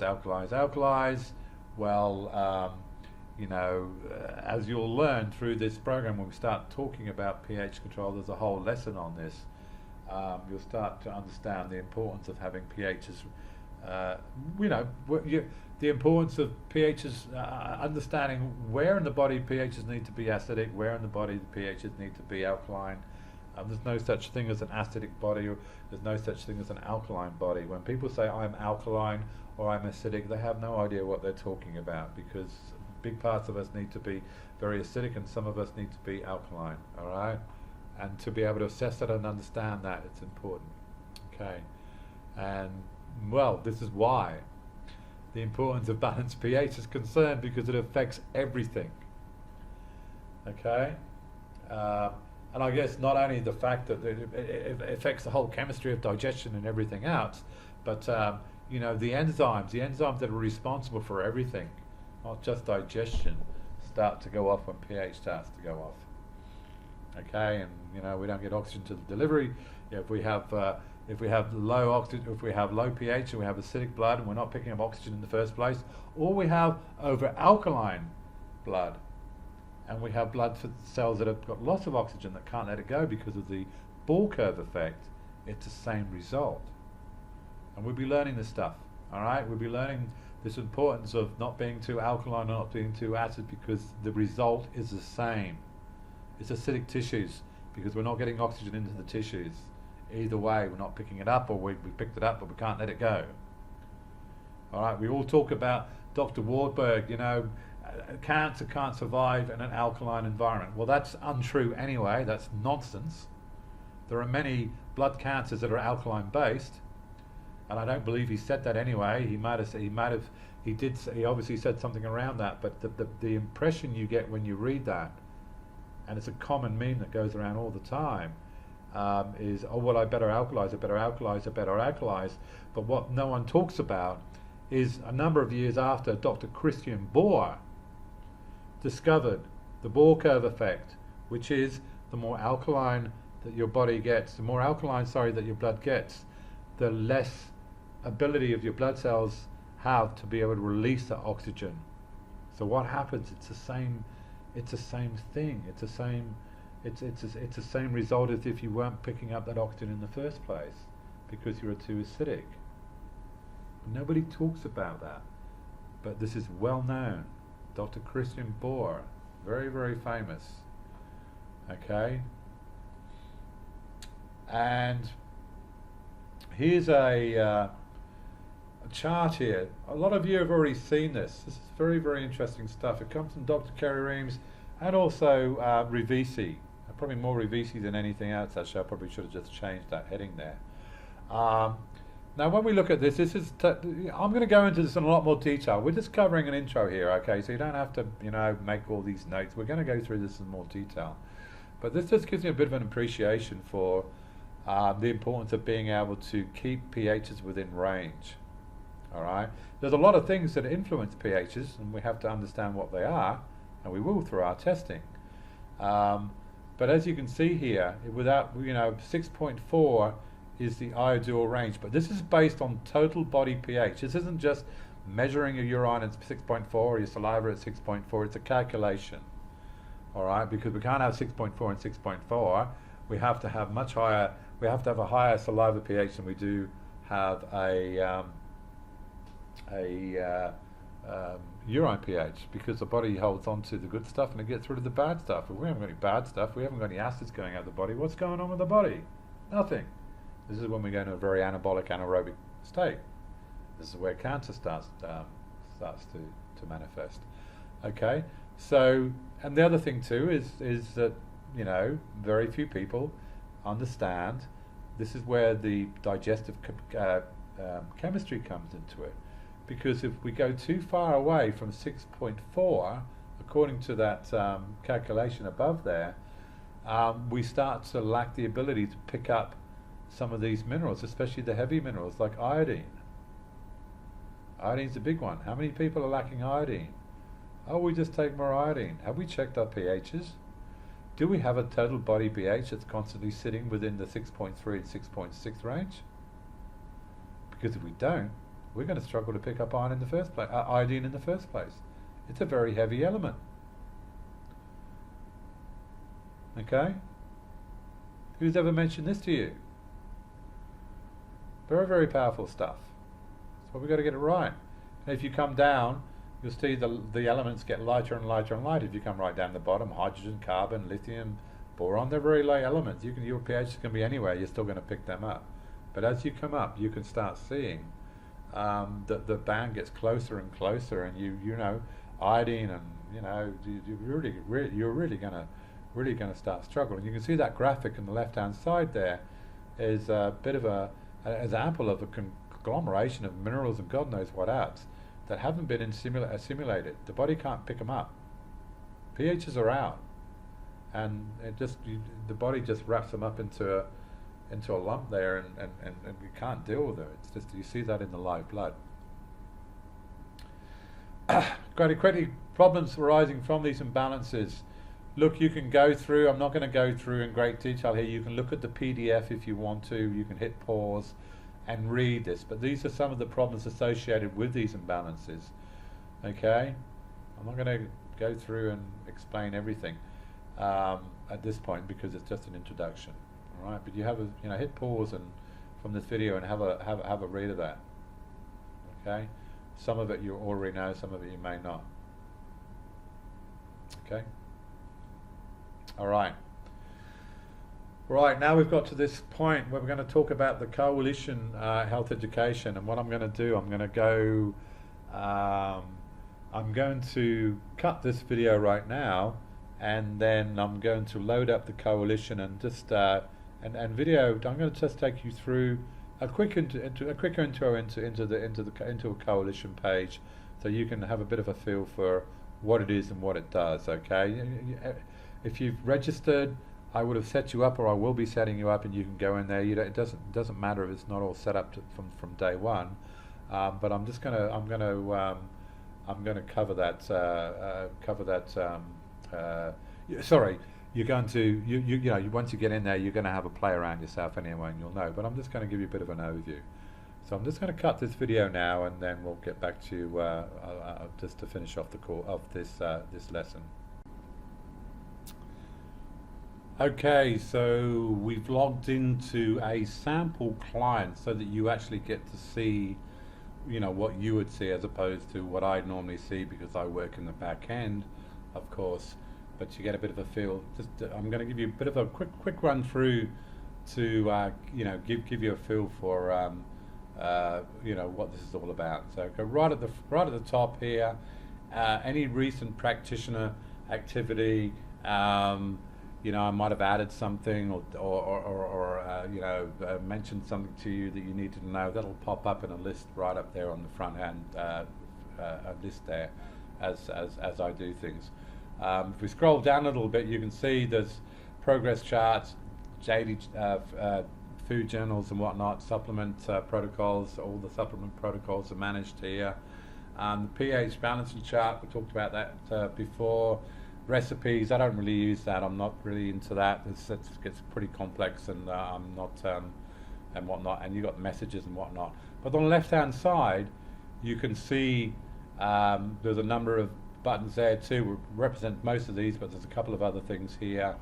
And I'm going to go through each one of these areas. And we go to my test results. This is where we hit this, and as I do, I haven't, okay, this is an old report. You will see your imbalance guide come up here. Whenever you do any testing, this is where you see that the spreadsheet with all the red boxes. This is a completely different system that biomedics used to have, that used to do the analysis. We don't have that anymore. Biomedics doesn't have the system anymore. It's not used anymore. I do apologize for that, but it doesn't really matter. You'll just see the results of your imbalance guide on that. Okay, food and daily journals here. Once we hit that, we should be going into the food and diet. But one of the things that can be very, very useful with when you're working with clients, or when you're working with yourself, and when you start looking at some of these numbers, and we start seeing numbers go off, sometimes it's very useful to go back for a few days and see, well, what was it? What did I eat? What did I drink? Did I change anything? And so it's a handy tool to be able to just keep a record. You don't have to keep a record of everything, not every day, but just as much as you can. It's like everything. The more information, the more information we have, the more ability the more things will start showing. And there's nothing worse than feeling good for a week and then following week feeling really bad and wondering why. We can start looking at our numbers and start seeing the numbers are out. But the next step is going to have a look. Well, what was I eating? Did I eat anything different?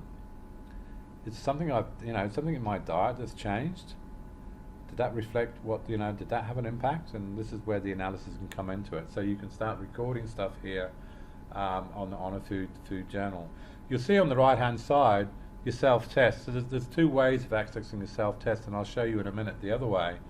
But if you look at the self-test here and you hit like an add, here you can see where we can start recording our blood sugar levels, our pHs, our blood pressures, our breath rate, our well-being, our weight, and our body temperature. These are really the variables that we focus as far as the the self-testing that we do. All right, and I guess one thing I will mention here, once you start doing this, everything, the bottom line is we're trying to I guess the ultimate aim is to make sure that our well-being, if we go into the well-being score here, we want to be feeling our best. We don't want to be feeling, right down here, our worst. So whenever we do a reading, whenever we record some of these readings, and the more readings we record, the better, of course, like everything, like I mentioned, the more numbers we have. We spend 6 weeks measuring 6 lots of numbers. Well, we're going to have some information, but what if we did 6 lots of numbers every week? Well, we're going to have 36 lots of these numbers, and we're going to have a lot more stronger representation, and we're going to have a lot more ability to be able to see patterns and to be able to do some proper analysis as opposed to having so many gaps in between the records. Okay, so the more records we can make, the quicker we're going to be able to identify patterns that are out of whack. Okay, so it's really important to every time. If we're only just measuring our pHs or our breath rates, ideally we do as much as we can when we do some readings. Always make sure we hit the well-being. All right, because we want to know, what did that create? Did you feel good at these numbers, or did you feel bad at these numbers? Because if we don't know what we were feeling at that time, it's going to be very hard to gauge whether we are actually hitting, we are actually aiming, we're actually hitting things, we're moving in the right direction or we're moving in the wrong direction. The feeling, it's going to be how we feel. It's going to be the ultimate test, of course, because this is what we're ultimately after. We want to feel good. We want to be up around 8, 9, 10 all the time. And if we are, we can be quite happy that the numbers that represent the same time, what our pHs are, what our blood sugar is, what our blood pressures are, what our breath rates, all this sort of stuff, you know, we know we have this is where we start building the blueprint of our health, and to be able to be a little bit more objective about what is working and what isn't working. Okay. If we come down to the next one here, the charts. So we have the progress chart. So this is the charts that that we monitor. This is our trends. This is our what's coming up here? Okay, for some reason I didn't do any example of blood sugar. I should have. It doesn't matter. You'll get the picture here. pH graph here. You can see all over the place. All right. You know, and as we move the cursor, you can move. You've got the urine in the blue, and you have the saliva in red. All right. One of the first things I'll do when I talk to a client that I'm working on, especially when I'm working on a coaching client, is when we have our monthly reviews, we'll go in there and have a look at this to see if we can see any corresponding numbers that are going out of whack. You know, do we have a pH here that's, you know, do we have this resulting? Do we have a look at a well-being, and we find that the last couple of days our well-being has gone really bad, or it's it's gone, you know, really good? Were there any differences in the pHs? If there was, it gives us some indications. It gives us some direction where to start looking, to start to understand, whoa, okay, when our pHs are here and we have this spread between the saliva and urine, you feel at your best. So that gives us some markers, some goals, if you like, as far as where we need to aim for. And in time, because I work with clients, a number of clients over a period of time, I can guarantee you, as time goes on and we start monitoring and tracking these as these graphs start to come into some balance, it always reflects the body coming into balance. All right, there's just no question about it. There's no doubt about it. All right, so everything that we measure, we talked about just now, the blood pressures and sugar readings and whatnot. This is where you can go back and do some analysis. Okay. And we go to you know, the weight and well-being. This is obviously what we're gauging against. We want to be up at around about 10. This is where we need to be. You know, right down here, well-being of 1. Well, the first thing I'm going to start looking at is look at some of the other graphs to see if anything else changed around that time. If it did, it can be a very strong indication. It gives us some direction as to where we should be looking. Okay, up around 10. Well, I want to know what the other numbers are around this, because that's going to give us an indication. All right, it's almost like magic because it works all the time. All right, we want to be well-being. We want to be quite high, of course. And weight graph, well, I've just done that just to make it look good. Something coming down from up high right down to low. All right, a lot of people I work with, you know, a big part of their goal is weight loss. So let's have a look at what numbers we need to see to be able to for the body to be able to let go of the weight. There will be numbers that tell you that. The numbers tell you everything. Body temperature, I haven't set that up as well, but there's a few in there. I don't always do the body temperature, but some people, can, some can't. This is where you can also add an entry. You hit entry here, you can just add it individually here, as you would if you were on the food journal. It's just another shortcut. All right, you just add in the weight, and then just add in the date taken, and that just records it. Excuse me. pH balancing chart. Excuse me. Okay. This is a very, very powerful, interesting part of this program, because this is it's a variable. It moves all the time, and you can see on the left-hand side, the urine.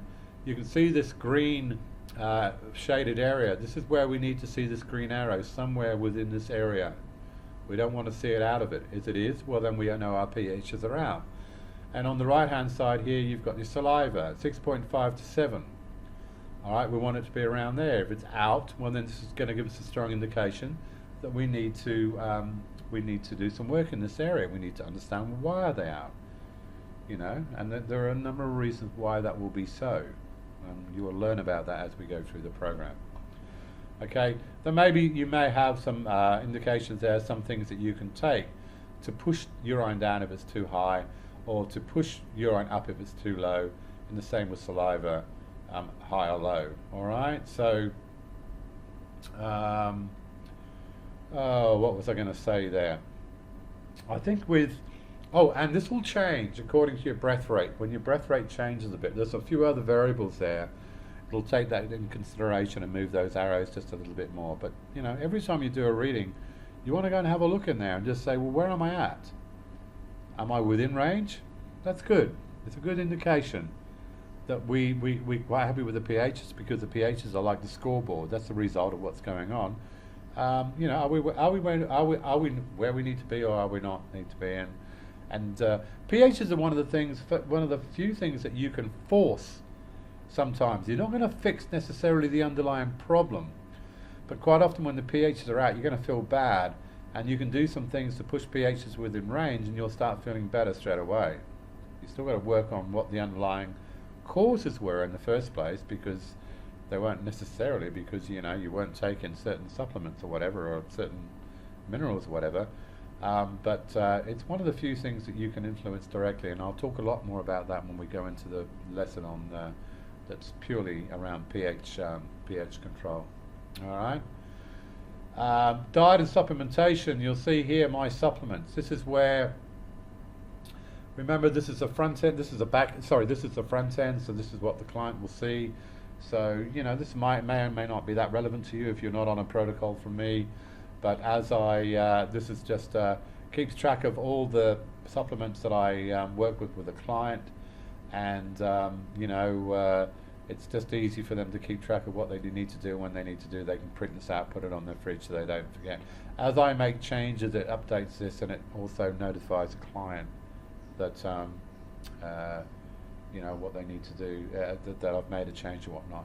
I guess while I'm talking about this system itself isn't available unless you've done the training. It may, I'm trying to make sure it's available to the people that I've trained, but there's still a process to go through yet to be able to have access to that. So it doesn't really matter, because it just gives, but it's, you know, for the learning side of things for you, that's what's really most important. I mean, I used to be on the coalition. I used to track I don't do it anymore. I don't need to, but to start with, it can be a very, very handy tool. It's also a learning tool. So my imbalances. So when you come up, part of what we will be doing when we get into the course is going through and doing our own analysis, and then coming up with imbalances that we have. And although I teach you all about these imbalances, within the coalition you can also go in and see, look and see in red, these are the imbalances that come that this person or this sample client had, and you can go through and just click on it. It'll give you some explanations. So click on catabolic, and, you know, foods to avoid, you know, foods to implement, you know, blah blah blah. There's information. Electrolyte deficiency, FAQs, you know, like a lot of information about these imbalances, you know, acid alkaline. There's a lot of stuff here, all right, that can really help understand what to do, what not to do, how to fix these imbalances. I cover them in very much detail, of course, with this training, but this is a handy tool to just go back and just refresh yourself and summarize some of this stuff that I've talked about, to see if any of it makes sense for you. Okay, so any imbalances that come up that I select through the system will show up here. Okay, symptom interpretation is just another tool that you can, you know, you might go through this and have a look at, you know, low energy, alkalosis, or let's look at some of these other things here. Anxiety, you know, anxiety could be for a number of reasons, you know, depression, all this sort of stuff. So you can go through here and you just click on one of these things, and it can give you some more information on some of the possible issues. I will have this same information eventually on the website, this biohacking website, which I talk about making, you know, that this training is accessed from. I'm going to have this sort of information available on there as well, so you don't have to go onto the coalition. So you can just quickly scoot through and just, you know, have a quick look without having to go through a whole lesson, or go and find a PDF somewhere. Okay. There's a lot of stuff there too. Related, obviously, this is symptom interpretation in relation to the work that I do and the imbalances that I have. Okay. And there's some other information about where should I start and stuff like that, which just gives you some more information on improving certain imbalances, improving a better slow oxidizer imbalance. There's a lot of information there. Improving a fast oxidizer, boosting digestion with no gallbladder, for instance, vitamin C deficiency. All right, a lot of information there that you can just, if you've joined the coalition, you can go in and it's just more information. So it's not just a system for recording and monitoring and analysing. This is also a learning system. And I think at some point I'll probably develop my own, because there's some restrictions to this at the moment, which I don't really like, but it's still a very, very handy tool. Okay, and you've got a system survey here too. You probably won't need to do this, but it's just, well, there's none there because I haven't done any, but if you take a survey, you'll see here, it'll come through, and it's like another questionnaire really. It's just for each individual. So if you want to keep track of this stuff, you can fill it all in, and then you can track for yourself, as well as the imbalance guide and all the other questionnaires you're doing. This can be just another additional tool. You can keep track of some of the other things that I don't necessarily follow. Then we come down to the blood, live blood images. Well, you won't have any of these unless you're working with someone with live blood, but you'll see here on the right hand side are the pictures of this person's blood, and on the left hand side is descriptions come up and tells you about some of what I'm seeing here and what it means and what you can do and whatnot. Okay, and we come down to the dry lab, which you may have, and and everyone that does the course is going to have their blood analysed by me, and I will be putting these up onto your page. Okay, once again, these are the pictures, and we look at this. There's two similar ones there by the looks of it. Doesn't really matter, this is just a sample. But okay, we've got image one. You can see if we click on it, pops it up a little bit high, a little bit larger picture. You see all these little black marks. Well, as you will learn, if you don't already know, that means parasites. Well, let's pick up here, and here's some information on some parasites. Okay, there's not much there actually. Fibrin network, low concentration. If you can see here, there's very low concentration of fibrin network. Fibrin is these black lines here. It's protein, and we can click on that one there. What does it mean? And just give you a little bit more information. Come down here, you can say, have a look at this horrible picture here, which is really strong dysbiosis and mineral depletion. All these spikes here and whatnot, and you can just click on that and give you some more information. Okay. So everybody that does the bloods, everybody, as long as you sign up in the coalition, I'll have these up, and you'll be able to go through. And as time goes on, if you stay on the coalition, like you register for $20, it's not me, it's a non-for-profit team, organisation that's set up purely for the practitioners that do this work. Okay, that trained with biomedics, and it was just one of the people that originally did the training, thought, well, we need a system here to be able to help manage this stuff, and they built this. It's very, very, very, very powerful. And some other stuff down here, just some general stuff, how to use HCL, my self-tests. There's just some general stuff here you probably never need to go to, because I teach you all about this anyway. And when I do my self-testing and I send out the questionnaire, which you'll have access to send it out or use it yourself anyway for your own clients, it explains all of that anyway. Okay, but once again, you just have a play around and whatnot. And there's a membership packet down there, but once again, for the purpose of what we're doing here, you're not actually a client going through and being coached, but yes, it's more used for a tool for you to help as you go through this training, and just give you a little bit more structure around some of the stuff that you're doing and your numbers, so you can keep track of stuff. Okay, so that's coalition. Like I said, I urge you, please, if you join it. I've sent you the information on your letter that I sent you with when you purchase the course, and register, and then once you've done that, I'll set you up, and you can start using it, and you can start entering your own numbers and then keeping track of stuff. All right, thank you. That's well, I haven't finished the course yet. We're just going to go back to just wrap up the course, the lesson number 1. And I'm just going to go quickly through some of the tools that I've spoken to you about. Some of you would have already purchased some of these. Some of you haven't. You don't have to.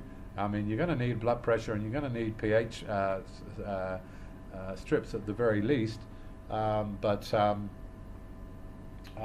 going to cover those tools and give you some guidelines as to some of the numbers you need to look for, because I know some of you, if you've already got some of these tools, you're going to want to start doing some stuff. So I thought right up front, you might not understand why or what they numbers mean so much, but it's just, you know, as I talk about this stuff, as I talk about pHs or conductivity or blood pressures, you know, if you've done some testing yourself, you're going to get a little bit more of an idea and a little bit more valuable insight into what's going on as I talk through the you know, as I talk through the, you know, we go through the different lessons.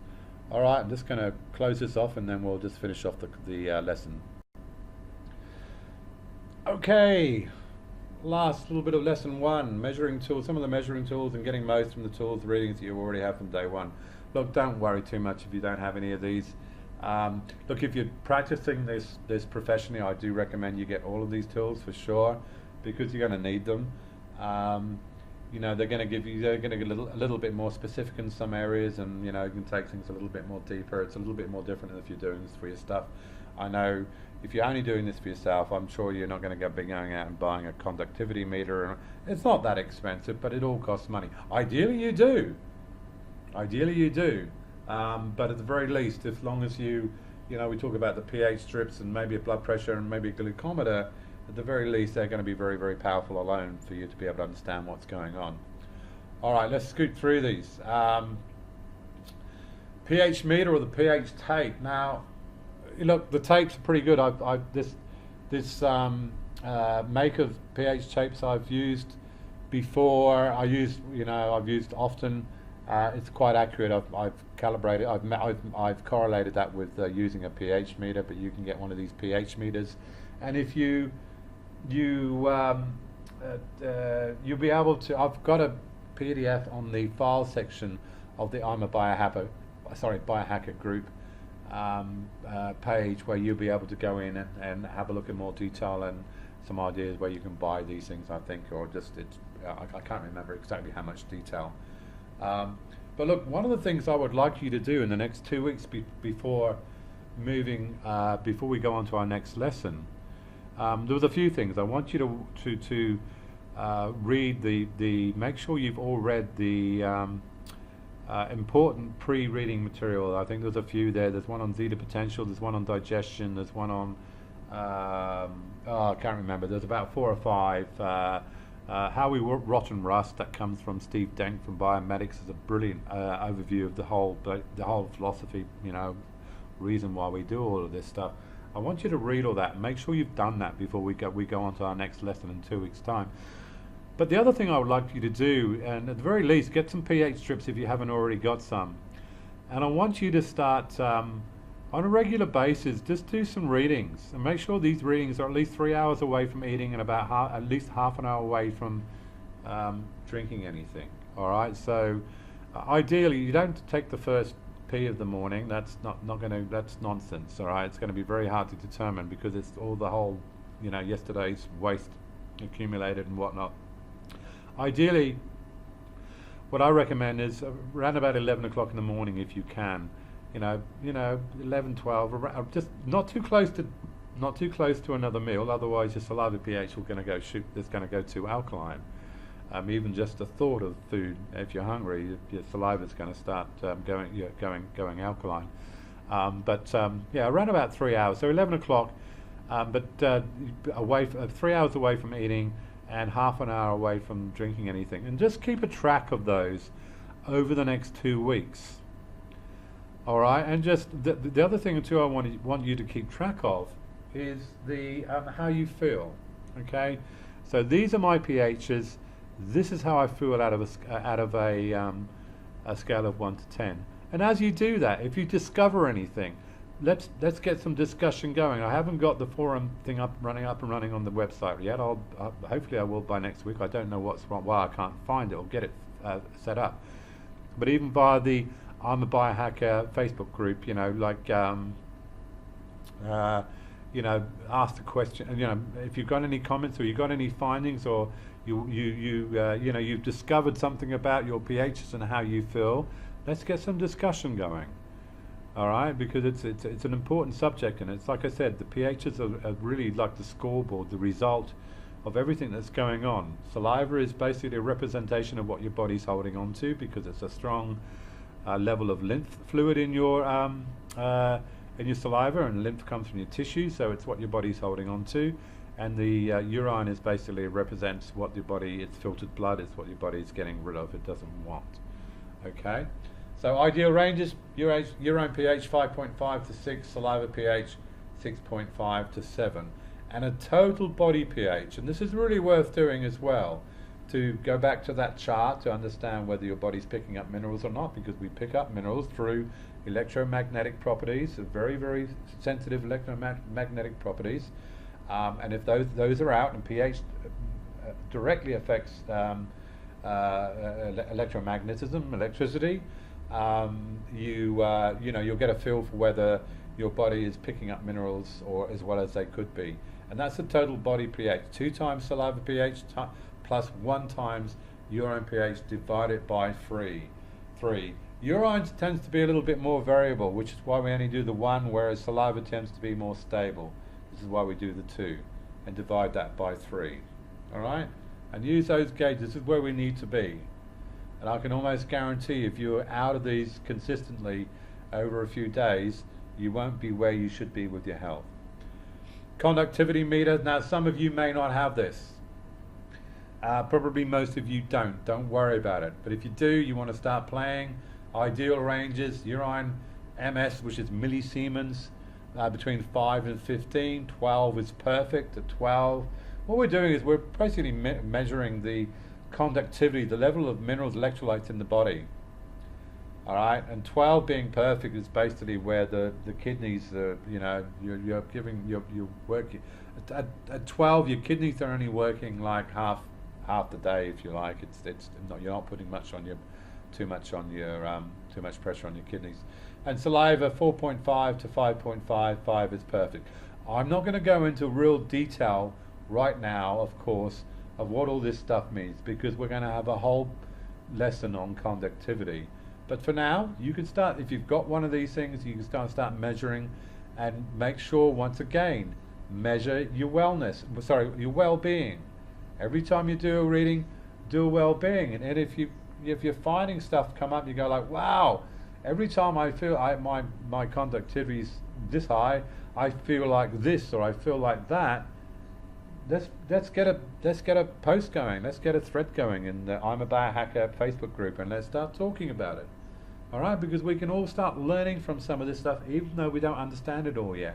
We can start doing some of this stuff, because when we do come across it, when we do start getting onto these subjects, you're going to have a better understanding of what the hell we're talking about. All right. The refractometer. This is a great tool. You can buy these on the internet for about $20-25. I recommend you do. It's sort of measuring the bricks. I'll go into more detail in the lesson here, but it's a good way of measuring your sugars in your urine or your saliva. Okay, and ranges. What we need the bricks. You'll see when you look through the eyepiece of one of these things. And I've got videos which show you how to do this, and they'll be on the website. We need to be about 1.2 to 2. All right. Outside of that, you're going to feel like crap, because your sugars are too high or too low. And it's something you can do very, very simply, very, very quickly. And if you look at the next page here, you can see one of the good things about the refractometer too. You can take the refractometer to the market, or even to the supermarket. I've done it before, no problem. Take a garlic crusher, just break off a little bit of, celery or carrot or whatever. You can just break a little bit off, or if you want to buy something and do it outside, it's up to you. And you put it through a little garlic crusher, and you break off a little bit of the juice. Put the juice on the refractometer, and it gives you a bit of an indication of how much minerals are in the veggie, and you'll be very, very surprised. And this graph just gives you a bit of a indication here. Poor 6, average 6 10, good 14, great as 18. So if you jump on do a bit of a test, I sound some lemons and you're only on 4, well, there ain't much in that, no matter what. And you'd be very surprised, you might get some organic stuff and it will still be very, very low. Organic doesn't mean it's got high minerals. It means, okay, have a play with this and get back to us, feedback to the group, what you found if you want to do that. It's interesting. All right, it's nothing about health as, well, it is about health, because when you're buying veggies and you're buying fruit, you want to know what you're getting. And using the refractometer, you can quantify some of that stuff. And it's it's very, very interesting. It's very, very eye-opening. You know, you can be buying a stick of celery. You know, you buy a bunch of celery, and you know the celery could be $3 a bunch, and you know you go next door and it's like $6 a bunch. You go, oh, I'll buy the $3 a bunch. But see, the $3 a bunch may not have any minerals in it, whereas the $6 a bunch might have 3 times as much minerals as the $3. So it's actually cheaper buying the $6 bunch. All right, because at the end of the day, why are we buying food? What are we doing when we're buying food and eating food? We should be really buying food on the basis of units of nutrition, as opposed to weight or how it looks. Okay, you know, we tend to buy food as to how it looks. This is why people, supermarkets put so much effort into making fruit and veggies look good and using lights to try and trick you and all this sort of stuff. But at the end of the day, it's the nutrition we want out of it. And if we can understand whether there's nutrition in there or not in the first place, it can help us make some informed decisions, as opposed to just buying a celery or carrot and thinking, well, it's carrot, it must have all this goodness in it. Well, a lot of the time it doesn't. And the refractometer can help you do that, can help you understand that. Blood pressure monitor, systolic 120/80. Most people are aware of that. The differential 40. Look, the big thing there is the differential more than anything else. If you went to the gym, you've come back, you did a blood pressure monitor, your blood pressure is going to be probably a little bit higher. That's no big deal, but there should always be a differential of 40 between the systolic and diastolic. All right, when the differential is lower or higher, that can tell you something, and we talk about that in the lesson. All right, but aim for a 120/80. Anything below about 112 systolic to me is low blood pressure. All right, a lot of you will have low blood pressure.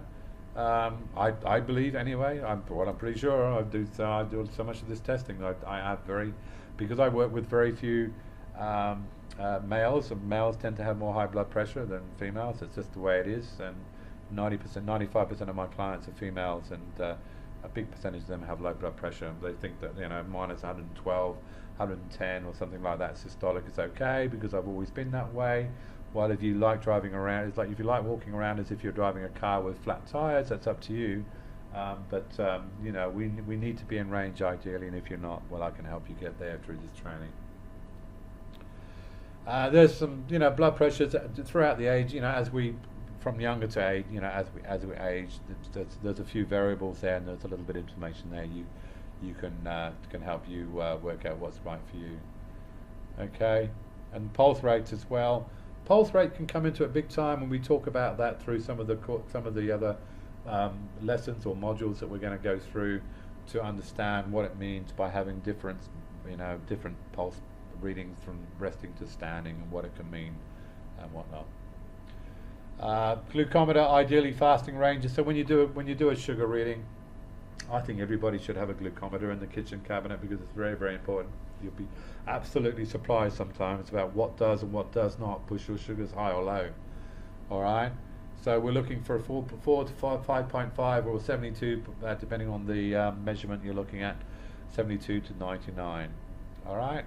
Once again, if you're doing this and you're recording some of this, and sugar has the biggest impact on how we feel, our well-being, our energy levels, start getting an appreciation for where your sugars need to be as well. So someone's going to be a little bit higher, some can be a little bit lower, but how that relates to how you feel.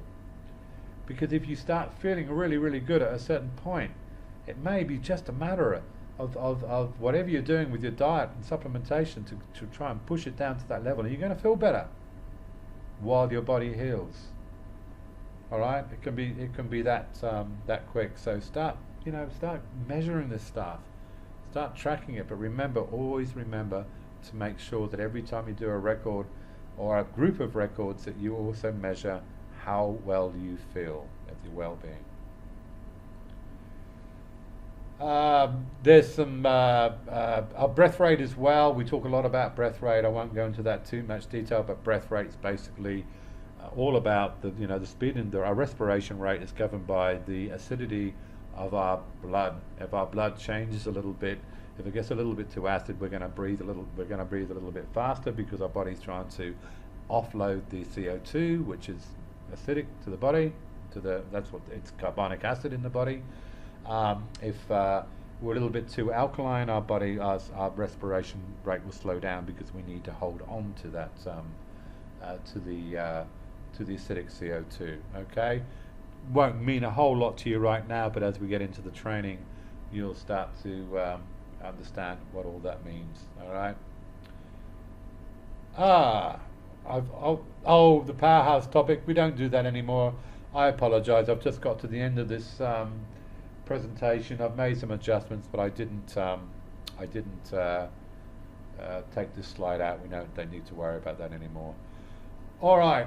Oh, the question time is too. There's another slide that I haven't changed, and I do apologise. I'll change it on the next presentation because we used to have questions. I was doing this live originally, and we had question time at the end of it. All right. So look, thanks very much. I know this is quite a big lesson. You don't have to go. Well, by the time you get to here, you've gone through the whole lot. But look, go through it. Get your head around it. Get a feel, because once we move into in 2 weeks' time, when we start our first lesson looking at the imbalances, hopefully what I've gone through today is going to give you a little bit more of an understanding, so that everything you hear me talk about at our next lesson isn't going to be so foreign to you. Okay, so thanks very much for listening in. I hope it wasn't too much for you. Any feedback on this lesson and any other lessons I've got, get back to me, because I'm constantly improving this stuff based on the feedback that I get from you guys. Sometimes it's a little bit too much for someone, but once again, you can pause the video halfway through, whatever you want to do. And I look forward to our next lesson in 2 weeks' time. Now, in between, if you've got any questions or anything like that, use the I'm a Biohacker Facebook group, the private one that you belong to. You can hit me up for questions there, and I can, we don't just have to go completely blank over the next 2 weeks. Okay, guys, I've basically run out of puff anyway now, and we'll see you all again in 2 weeks' time. Bye-bye.